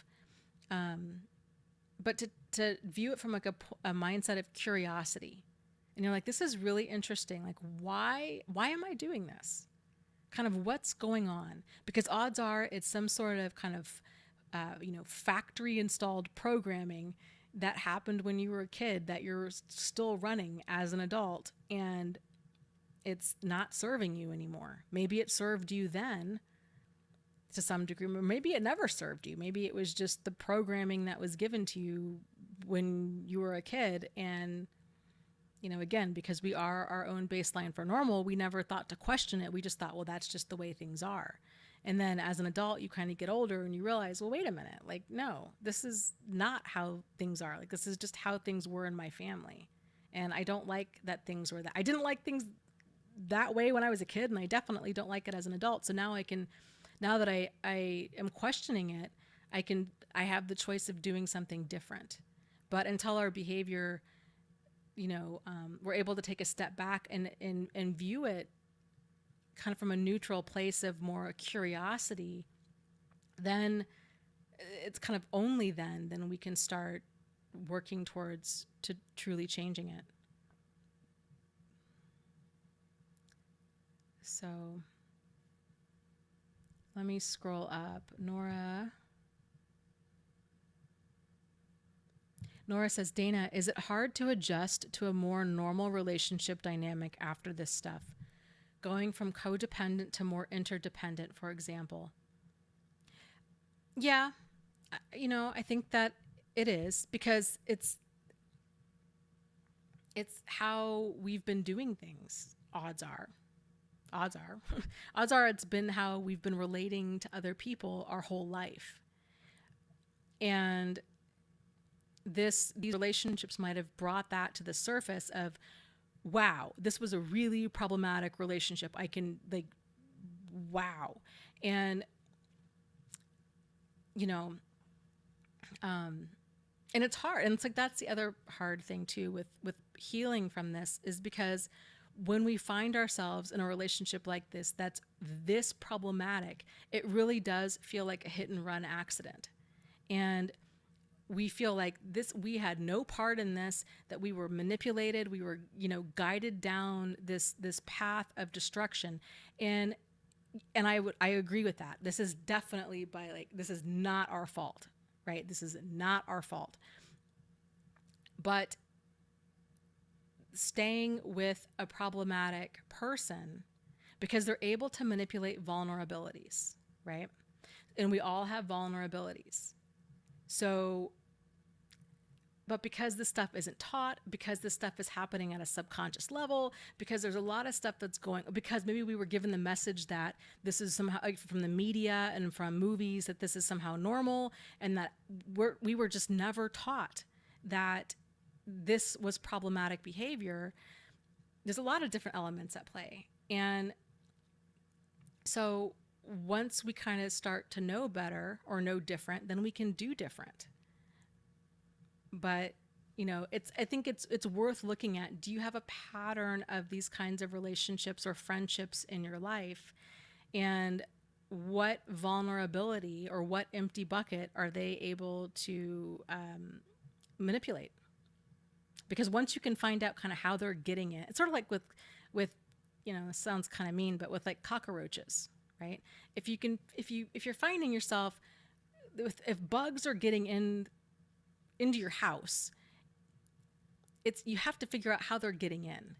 And then once you figure it out, then you can take a corrective action, and then the bugs stop getting in. So once you can figure out, oh, this is my vulnerability. I'm recently widowed and I'm incredibly lonely. And so I need to really work on my loneliness, because until I do, it's not this online dating scammer that was the problem. It's my loneliness is the problem, and they're exploiting that, and they're abusing me because of it. But it's hard. It's hard. I mean, it's hard to see that, and it often takes a lot of time to see that, if a person ever does, because it does. It feels very random. It feels like a hit and run accident, but it's not. And then the other part of that is, then if people talk about that, then it feels like victim blaming. But again, it's not victim blaming, because the stuff that all of us have been doing is not at a conscious level. So it's not your fault, because you not knowing, not my fault either, not knowing what we were doing for many different reasons. So, okay, all of that said, yes, it is difficult to go from codependent to interdependent. But it takes practice. Setting boundaries, saying no, asserting yourself, it takes practice. I think what you'll find is it's more insightful than it is discouraging.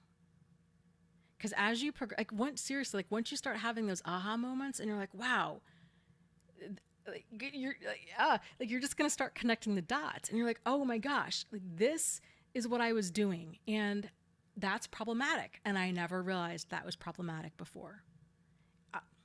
So now I'm not going to do that. And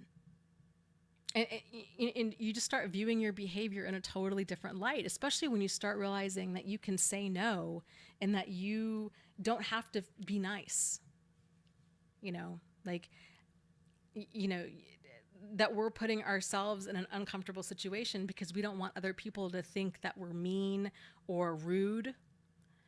That we can say, like the gal that was talking earlier, she had these red flags with this person that she met on an online dating site, and thought, I want to give this a solid first date, and I really want to see, and I kind of feel like, it was the idea that I somehow owe it to this person, and you don't. And setting boundaries and saying no, I will tell you that is really hard at first, because it feels really rude, and it feels really uncomfortable to do things like that. And you're going to feel like a bad guy, especially if you're trying to set boundaries with people that are already in your life, like family, like children, who are used to you being a doormat and used to you not setting boundaries. So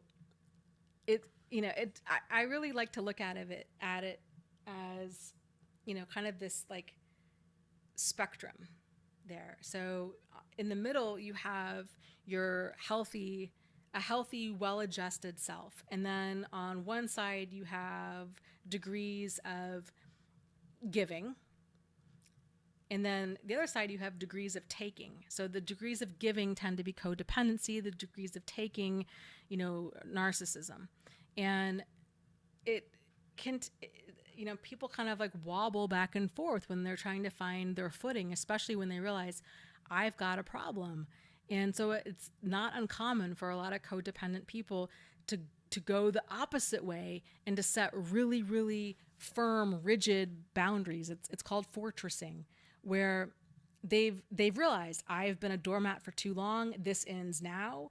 And then they start setting all kinds of boundaries that makes them come across as very controlling and very like narcissistic.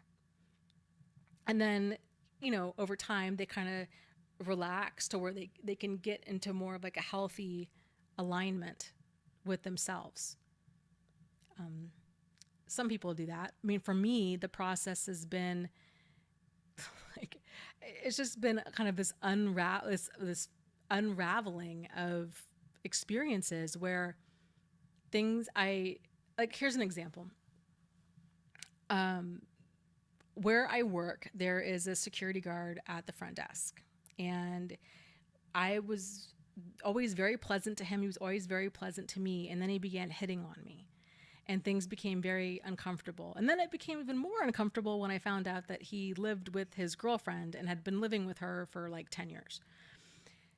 And I was so upset and disgusted by that. And I at the time I really thought, what is my problem? Like, why am I just a magnet for problematic people? Like, I'm not going to quit being nice to people. So like, I'm not going to change who I am, but I also don't want to keep attracting dirtbags. And so then it kind of dawned on me, like, I don't have, and it made me really uncomfortable to walk in that front door every single day and see him. So then it dawned on me, I don't have to walk in the front door. Like, I can go in the side door, And of course I had shut down all communication with him, and I was friendly, but I was not like familiar. So all of our, kind of joking or, what, like, that was all gone. And I had even told him, when he made the comment that he lived with his girlfriend, I said, you live with her? And he'd said yes. And I said, oh, no. Like, I do not date like married men or involved men or any of that. So I had somewhat set the boundary, but I didn't know how to further set it to where he just didn't talk to me at all. Because that's really what I wanted. The whole thing just like icked me out. So then I realized I'm just going to start going. I'm going to do what I have control over, which is to go in through the side door. So now I go in the side door. I don't see him. It's a non-issue. Just stuff like that, where you kind of realize what you do have control over, and kind of letting the rest go. So that's a small example. With dating and stuff, I used to feel very much the same way as the gal in the chat, where it was this idea of, well, I don't want to judge. I don't want to be mean. Everybody, can't judge a book by its cover.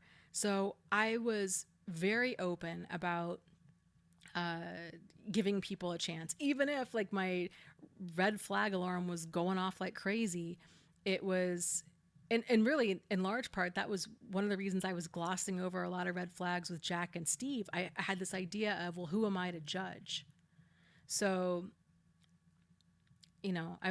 I always saw that kind of behavior as a good thing. Like, oh, I'm just so go with the flow. But it wasn't. I was so go with the flow, and it was, then I was getting caught up in the rapids because I was so go with the flow. So, and it still does kind of feel a little bit mean. So I'm on an online dating site right now. I had a total weirdo contact me. Actually, I had a couple strange people contact me the other day. And so I had one guy who sends me this message. He says, love is friendship on fire, like in all caps. And then something else, like, hi, how are you doing, or something like that. Well, right away, I'm like, that's like way too, just coming on too strong. It was just weird. But I was curious to just look at his profile because it was so weird. And so I did. And then he messaged me back again and he said, "Oh, I see that you looked at my profile, but I expected you to message me." And the me before would have messaged him back and would have taken the time to explain why, he seems like a very nice man, blah, blah, blah, but I'm not interested, blah, blah, blah. The new me, I just blocked him. Like, I value my time. And that guy, I don't owe him anything. I don't owe him a message. I'm sorry that he was thinking that, but that's not, that he can think whatever he wants to think, because I don't owe him anything.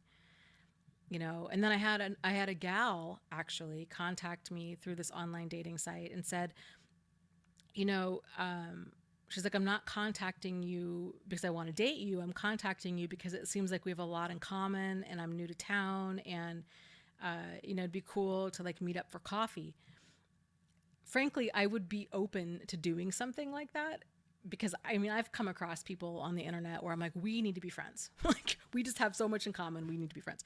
But everything about her profile was super sketchy. And the picture, or like her profile picture, it scared me. It totally creeped me out. And I thought, no way. Maybe she's sincere and she did think that we had a lot in common, but it spooked me enough to where I just blocked her. And I know that might sound really mean, but it's, it's your life and you don't have to do whatever you don't want to do. So there's what I'm saying with interdependence and codependence is there's a learning curve to it. And it does take a lot of time, and it takes, unfortunately, there's that saying that good judgment comes from bad judgment. And there's a lot of truth to that. So a lot of this is, it's just a learning curve, and it's getting in these situations and then realizing, oh my gosh, I can't believe like I did that again. Or I said yes when I really meant no. Or I gave an excuse when I should have just told the truth instead of making up some sort of excuse. So a lot of this is, it's just, figuring it out as you go, as you realize like, oh, I think there was a more assertive way I could have handled that. So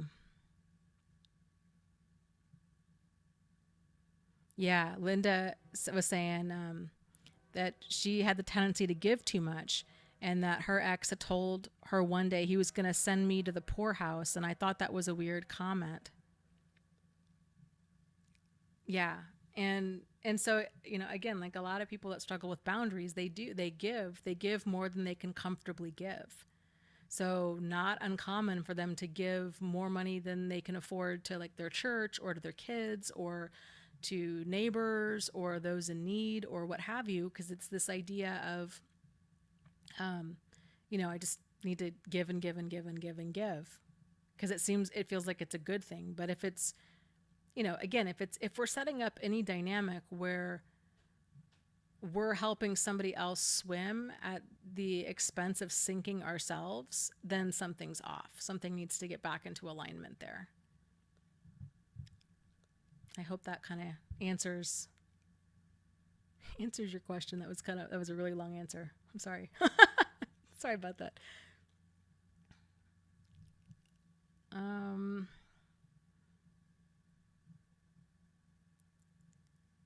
Yes, Linda says, we need to get healthy before we consider dating or having a relationship. We need to find ourselves and grow in confidence. Yes, and I know that sounds like so cliche. And if you're new to the live stream and to the support group and to all of this, you might think that too. But it's true, because truly, like, recovering from narcissistic abuse and developing boundaries and all of this, it's truly about figuring out who you are and being okay with that and being unapologetically you. And for a lot of people, myself included, that can really be quite the journey where you realize, oh my gosh, I don't really know what I like or what I don't like, or across the board, not just with people. It's really weird. Like once you start peeling these layers back, you will realize this stuff runs deep. I mean, for me, it was to the extent of like so much of my life was just on autopilot. Like, I had told the story before of cleaning out my closet and being like, who lives here? Like, I don't wear these clothes. It was all of these clothes that I felt like I should wear, or clothes that were like quote unquote good enough. But a lot of them were really ratty, or they were just not my style at all. And then I kind of realized, do I even have a style? And kind of who am I? And what do I really like? And these clothes that I have in my closet, did I buy these because my ex-husband wanted me to wear them, or an ex-boyfriend wanted me to wear them, or who am I? Where is this coming from? And then starting to really look around and getting in tune with who I am.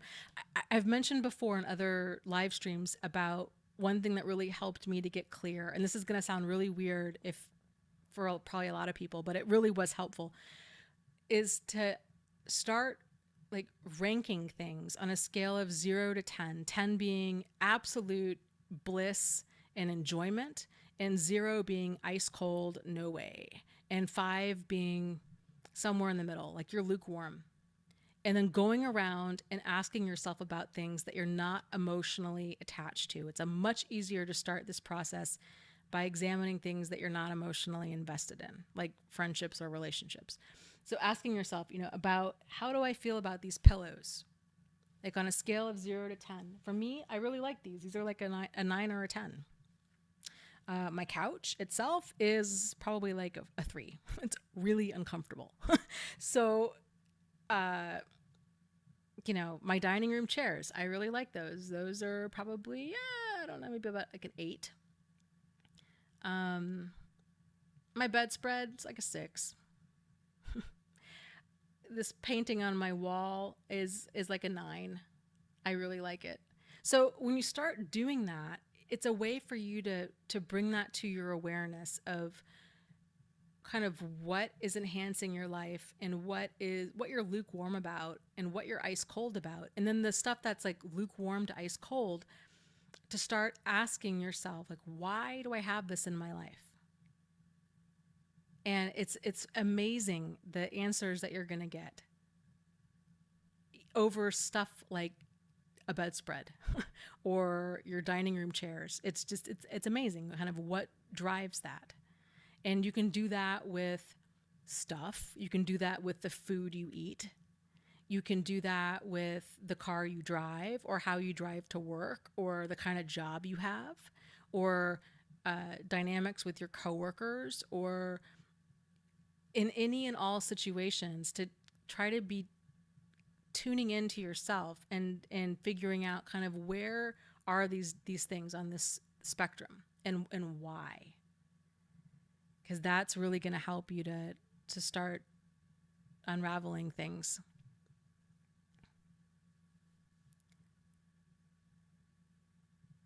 I love that. Kevin says, Dana, when you ask, you are valuing your opinion. Truth. I love that. That's so right on. Because you matter. I matter. You matter. And so this is your life. You're in the driver's seat. And your opinion really matters because it's your life. And to fully embrace that, and to realize, yeah, you know what? It's totally okay and healthy to have people and jobs and experiences and relationships that enhance your life. So once you get to the point where you realize what a 9 or a 10 feels like, or what a 5 or a 6 feels like, or what a 0 or 1 feels like, once you're really in tune with that, to then start making a conscious effort to go for those relationships and friendships and things like buying clothes that are only a 9 or a 10. And that might sound really harsh to a lot of people because we're so used to being so go with the flow that we were letting in, all kind of people and food and stuff and vacations and or not vacations, or we were doing things. We weren't using a level of discernment. It was like whatever flowed into our life, we just kind of went with that. But when you start going about things consciously and you realize, no, I'm not going to buy clothing unless I love it. Unless it's a 9 or a 10. I'm not going to buy stuff that's like a 6 or a 7 because I'm probably not going to wear it. And I'm not going to feel good in it. So why waste the money? Then you see it for what it is. You're like, this is a waste of money to buy stuff that's not a 9 or a 10. Same thing with food. For the longest time, I used to buy really cheap coffee and really cheap bread. And you know what? It doesn't cost a whole lot more to buy high quality bread and high quality coffee. Little things like that. Or with friendships, I was befriending people that were friendly. This is how I got tangled up in large part with Jack and Steve and a couple of other emotional manipulators in my life. And so with friendships and people, it's good to continually reassess, where is this on my fulfillment scale? And if it's consistently, like on average, an 8, a 9, a 10, that's the range that you want to be in. And to figure out, okay, if it's not that, does it have the potential to be that? Can we work on, is it workable? Am I working with a person who has a win-win mindset, that they want to make this a great friendship or a great relationship? Are they wanting to have these open, honest, sincere, solutions-oriented conversations to where we can get to where things are an 8 or a 9 or a 10? Or is it manipulation, denial, gaslighting, abuse, these kinds of things? Because that's not in an 8 or a 9 or a 10. So then you gotta go. Like, you gotta distance yourself from that. So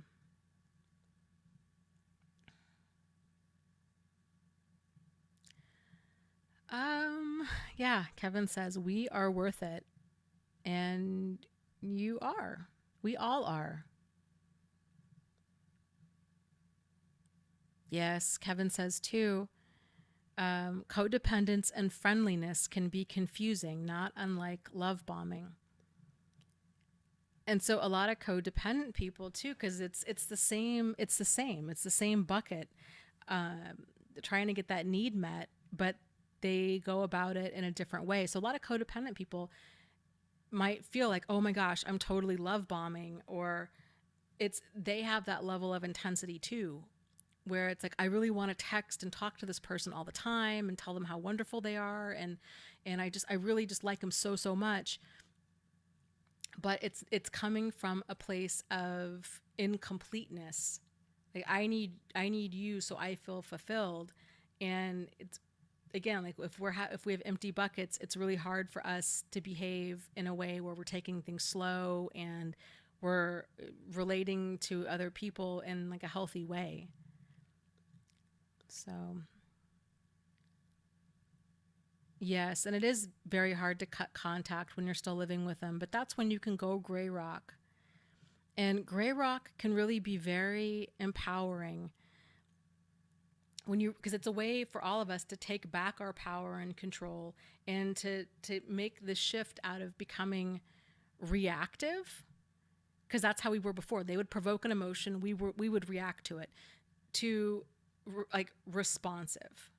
So now we're able to actually respond instead of just, because before, like, they would act, we would react, right? So now they act, we respond, which is a much more like cool, calm, and collected way. We're anticipating them to provoke emotions. We're anticipating them to do insensitive, rude, cold, or cruel things. And we emotionally distance ourselves to where we expect that. And then we're surprised if they don't do that, right?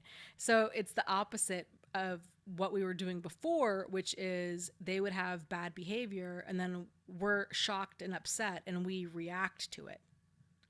Because that's kind of nuts, right? That we would expect them to behave any different. Like that's how they behave.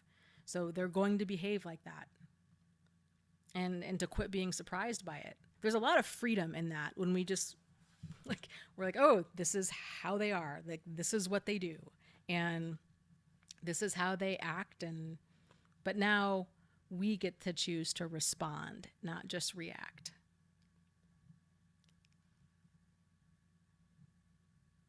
No. Solution asks, would you suggest writing an email to my ex to get closure and get a response back? I have a lot of rage. I would suggest you write that letter and then burn it in a fire pit or some like in the kitchen sink or something, because there is no closure with a narcissist. And giving them any type of attention and letting them, especially if you're letting them know how much they hurt you, they often, it has the opposite effect. Like they enjoy that. It makes them feel smug and superior. Again, it's that win-lose dynamic. So if you're letting them know, hey, you know what? You really hurt me. You did X, Y, and Z. They think to themselves like, yep, because there's wiring, their thought process is off. And we cannot, it's a waste of time and energy. It's like screaming into the wind, trying to get honesty, trying to get clarity, trying to get closure from a narcissist or an emotional manipulator. That will not happen. It's only going to open you up for more abuse and more hurt and more heartache. And he's going to enjoy the process the whole time. But I get it. I think everybody in here has tremendous amounts of rage. It's a very normal response to a very abnormal situation. So, you know, journaling helps, getting it out helps, going to a kickboxing class, going for a run, trying to burn off a lot of that anxious energy, and realizing like you have righteous anger, right? Like, you were abused. No matter how they abused you, you were abused, and it's an appropriate response to be upset by that. But it's so freaking hard to just walk away. But there is no winning. I mean, there's no talking sense to them. There is no closure. There is nothing except more abuse. That's all that comes from abusive people, is just more abuse. And then too, here's the added thing, is because their thinking is so twisted that there's a very solid chance that they're so freaking manipulative that there's a very solid chance that any text or email, anything in writing for sure, that you say to them, they're going to spin that and show it to other people as proof of, see, look at how crazy she is. And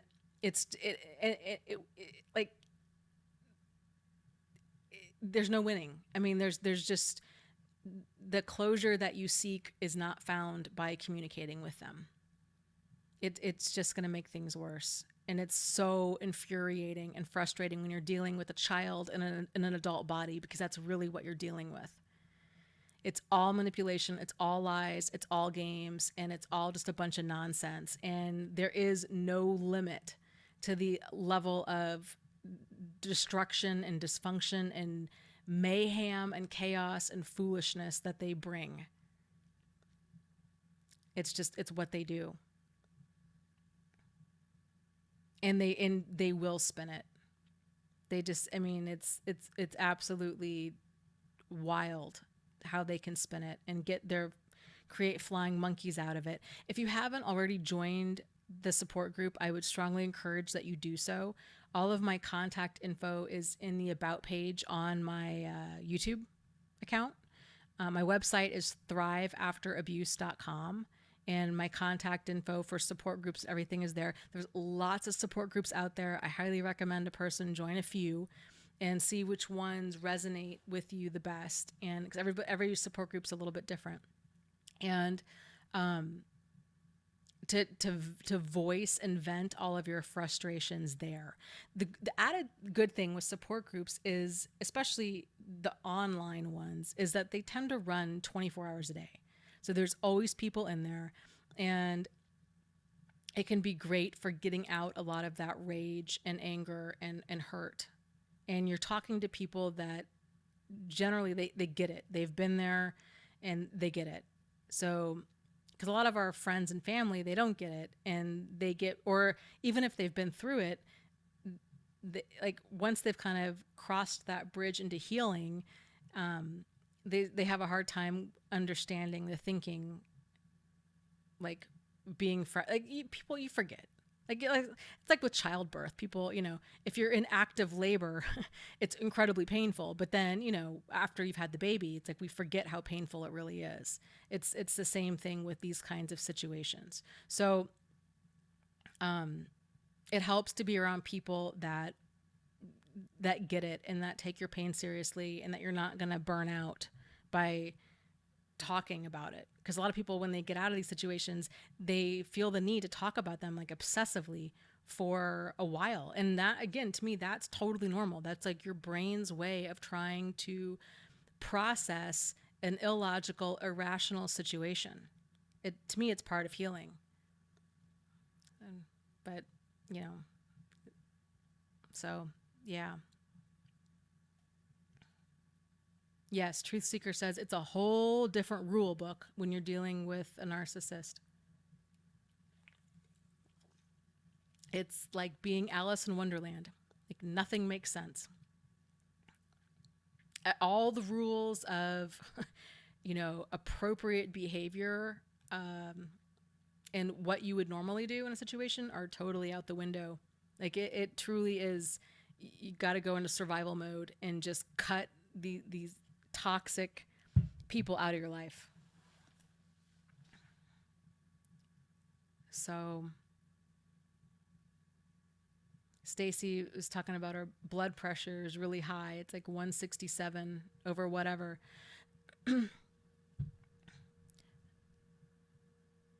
So with that, health issues, very common for people to have anxiety attacks, panic attacks, high blood pressure, like pounding heart, heart rate, racing pulse, these kinds of things. It really does help during this time. This is going to maybe sound kind of hokey, but it really does help during this time. Cut out caffeine if you're having these kinds of feelings, because that caffeine just is like whipping your adrenal glands, and it can make a lot of this stuff so much worse. Even if you think, well, I never had an issue with coffee before or pop before, and I only drink a cup of it a day. If you're under a tremendous amount of anxiety and stress, it can send a person into panic attacks, which can feel like you're having a heart attack. So, and especially and it can, caffeine can raise your blood pressure too. So if you're having, same with anxiety and pain and, stress, all of that can raise a person's blood pressure. So if you're having those kinds of feelings, do what you can at home. And if it becomes problematic, for sure, go see your doctor and see if you might need to see about taking something. But there's a lot of videos out there that have that are related to like guided imagery and meditation that are absolutely fantastic. I did a meditation video called, I think it's called like Healing from CPTSD.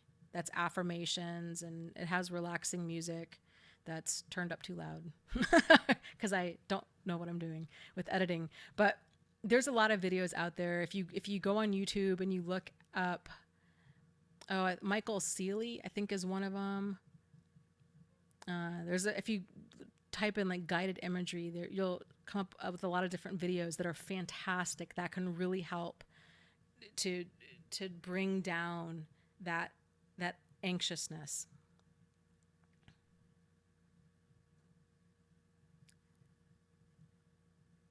So Sherry was saying that she was told to take a probiotic and fish oil or omega-3 before bed. It helps.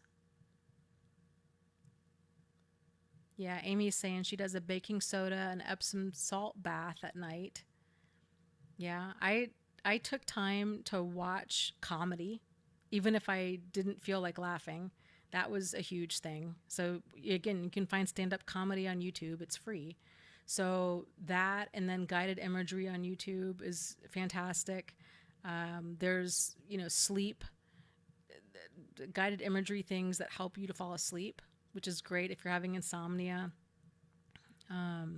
Sherry says, "Yeah, Jimmy Fallon saved me."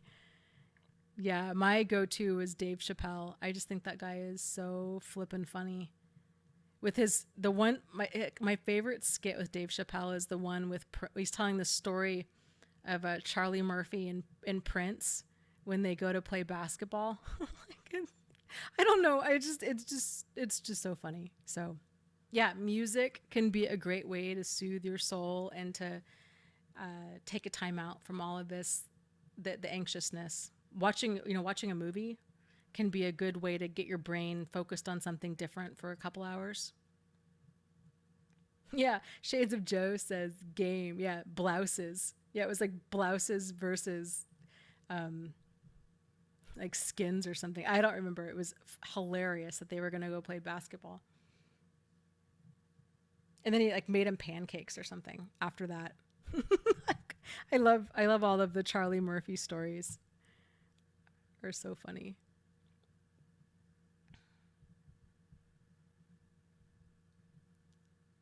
So, and then you can talk to your doctor about shirts versus blouses. Yep. You can talk to your doctor about, if you're not wanting to take something that's a hardcore anxiety medication, but you could talk to them and see if you could take some Benadryl. That helps to chill a lot of people out. It causes drowsiness. It can help with sleep. Obviously, if you're allergic to Benadryl, you don't want to take it, but it'd be a good thing you can generally call your doctor and they can give you an answer over the phone instead of having to set up a whole appointment if money is a concern. So, and generally Benadryl or like the generic, you can get that at the dollar store for $1. So that's another, again, like not that you want to always rely on that, but if you're finding yourself, for me, when I was going through this, I had no money. I was flat broke. I had no insurance. I was not sleeping. I was absolutely exhausted. And that, I was like, I gotta get some sleep. Like, I can't keep doing this. And, I was taking NyQuil every now and again just to get a good night's sleep. It was awful. So, I'm not trying to give out medical advice here, but these are just some things to consider, and then to talk to, your doctor or whoever your healthcare professional person is and see.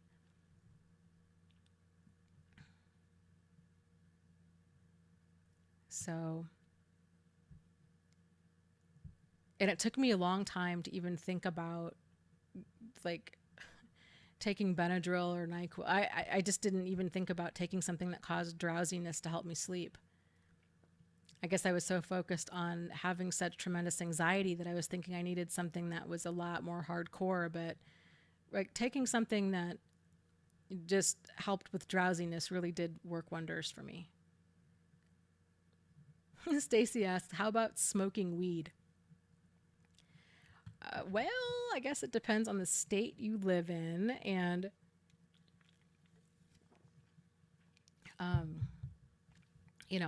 your thoughts about that. The danger here to me would be my concern with marijuana or even with drinking, like drinking wine, is and even anything that's more like strong, like benzos of any, like Ativan or Klonopin or any type of more like controlled anti-anxiety medication, is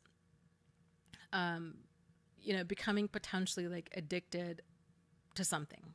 So, but of course, people can become addicted to anything. But I would just really watch that. I would try to kind of monitor if you are, how you are coping with something and what you are doing to cope. And so, because a lot of people, I think, do turn to drinking, or to numbing out in some sort of way. So you want to try to find something that's not habit forming, and that's not gonna like negatively impact you, because that can make things worse. The other downside to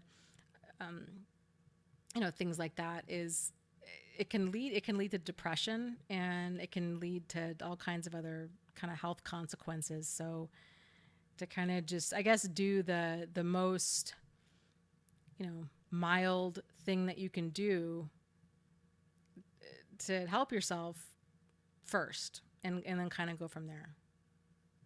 So, warm bath, caffeine free tea, a good movie, just being extra good to yourself. If you have time that you can take off of work, to take some time off of work, to see if the kids can go stay with an adult that you trust for even a night, and just giving yourself a break, that can really go far.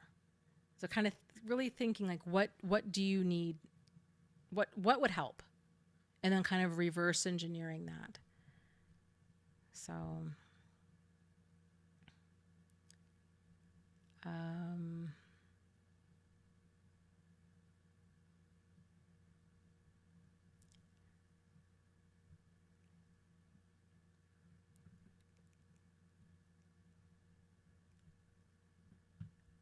let's see. Yes, Satari says, I started antidepressants when I was with him, and now that he's out of my life, I have taken control of my life and made the decision enough is enough. I am now off of antidepressants for 3 months. There's a like a meme or like a saying that's floating around out there on the internet that talks about, if you find yourself taking an antidepressant or an anti-anxiety medication, make sure that the problem isn't that you're just in a relationship with a jerk. And when I first came across that, I kind of thought, oh, that was really funny. But then I really began thinking about it, and I'm a psychiatric nurse, and so my patients are all they're all chronically mentally ill, but many of them have personality disorders, and many, like the vast majority of them, I would say, have undergone major trauma in their life.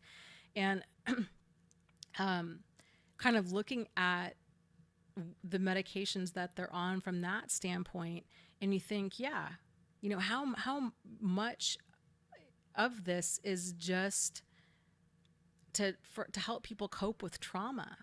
And Pete Walker talks about that in his book as well. Like there's just, he mentions a famous guy who's a trauma specialist, and I forget his name, had said, if trauma was accurately diagnosed and handled, that the DSM would go from being, a thick book down to being a pamphlet. And I would agree completely, because it's trauma. I mean, the human brain is just really interesting. And if people don't realize what they're going through is trauma, because they have this idea that, oh, trauma only happens if you're being horribly physically abused on a regular basis, or from war, they don't realize, oh, I could have, PTSD from my childhood, or from a bad relationship, from an abusive relationship. Then they're not addressing kind of what's going on there. So instead, they're taking anti-anxiety meds, they're taking antidepressants, they're doing all different kinds of things to try to cope with it, not realizing what the real issue is. So I think a lot of people end up taking antidepressants and anti-anxiety medications and not identifying that they're being abused. So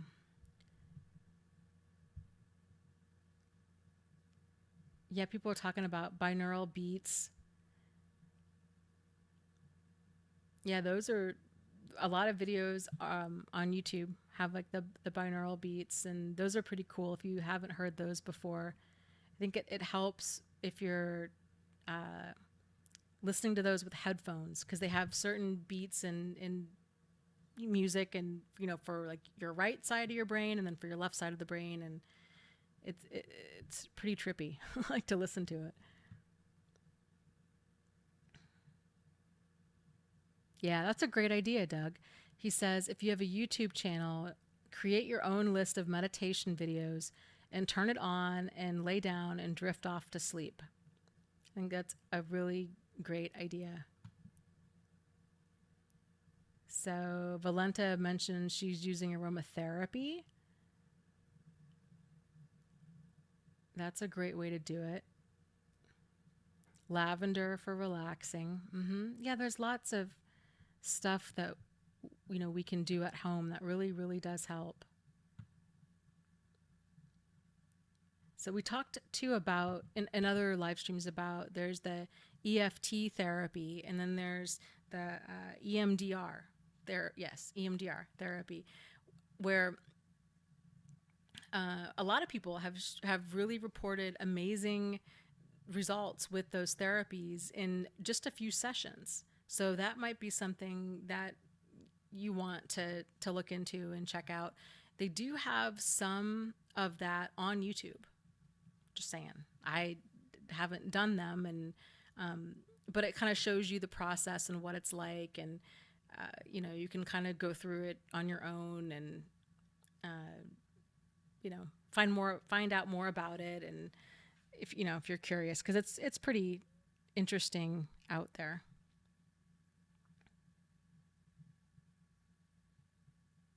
Okay, so Sherry says, I just did 2 rounds of EMDR and it's amazing.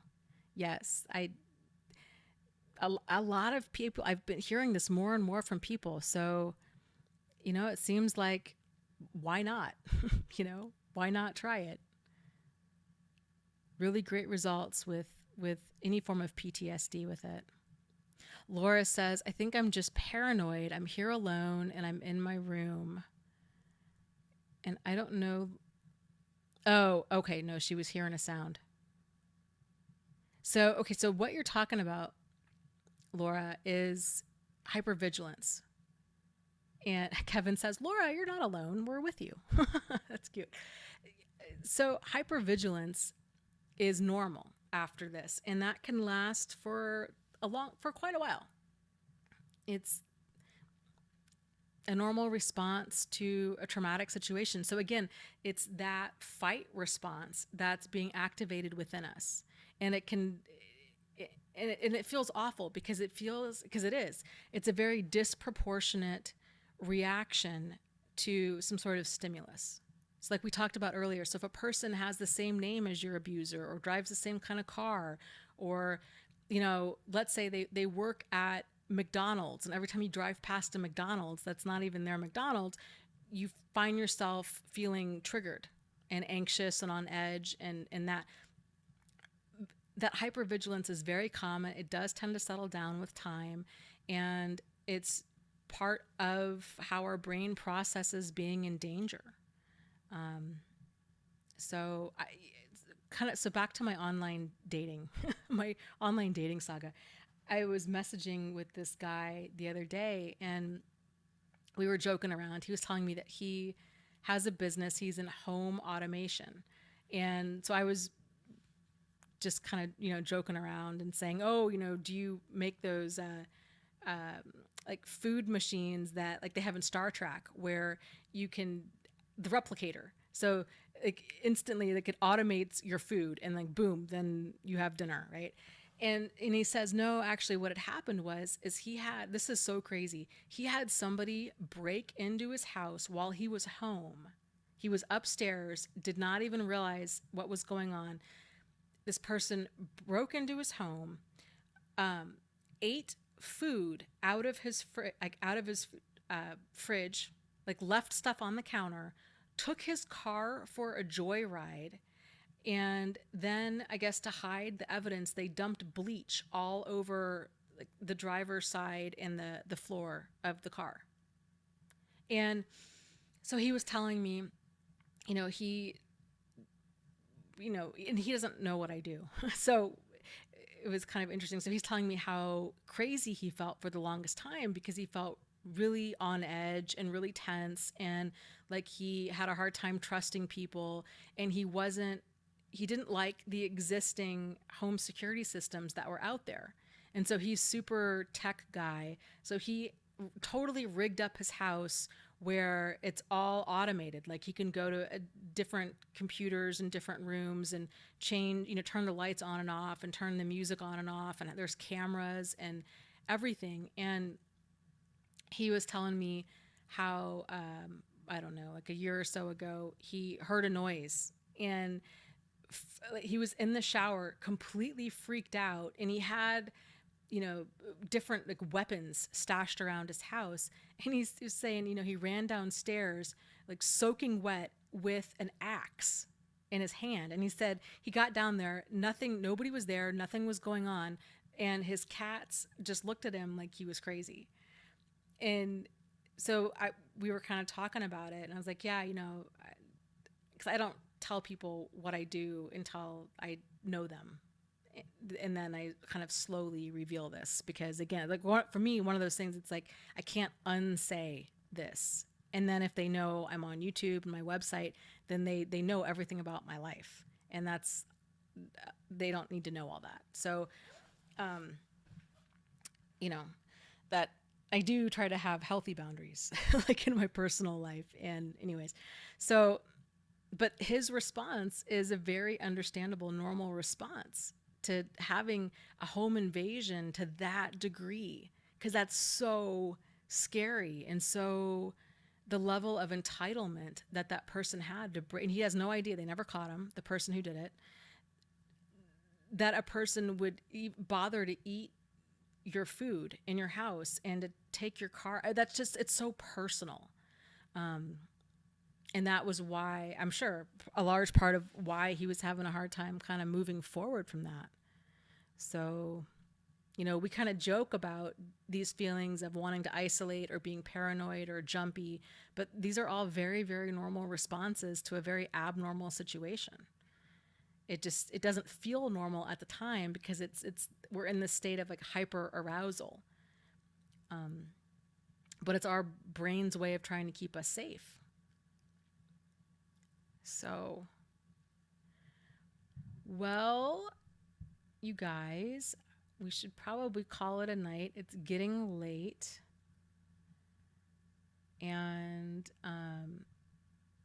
for those of you that are new here, the chat on YouTube, especially, well, actually, no, on both the Facebook group and YouTube tends to keep going. So feel free to stay and chat if you want to consider joining the support group or looking into joining support groups. You can find all my contact info in the About area of my YouTube page. My website's thriveafterabuse.com. And we can go from there. We have these live streams every Wednesday night at 8:30 p.m. Eastern Standard Time. And if there's any topics that you want me to address, or any, questions or concerns or what have you, the live stream and the support group is the best place to ask, because there's like thousands of people in the support group, and you're going to get a lot of validation and support.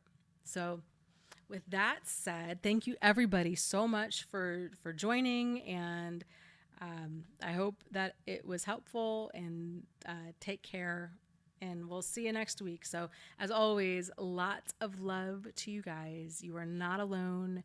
You are not crazy, and you really can move forward and heal from this. You really can. So take care, and I will talk to you next week. Okay. Bye.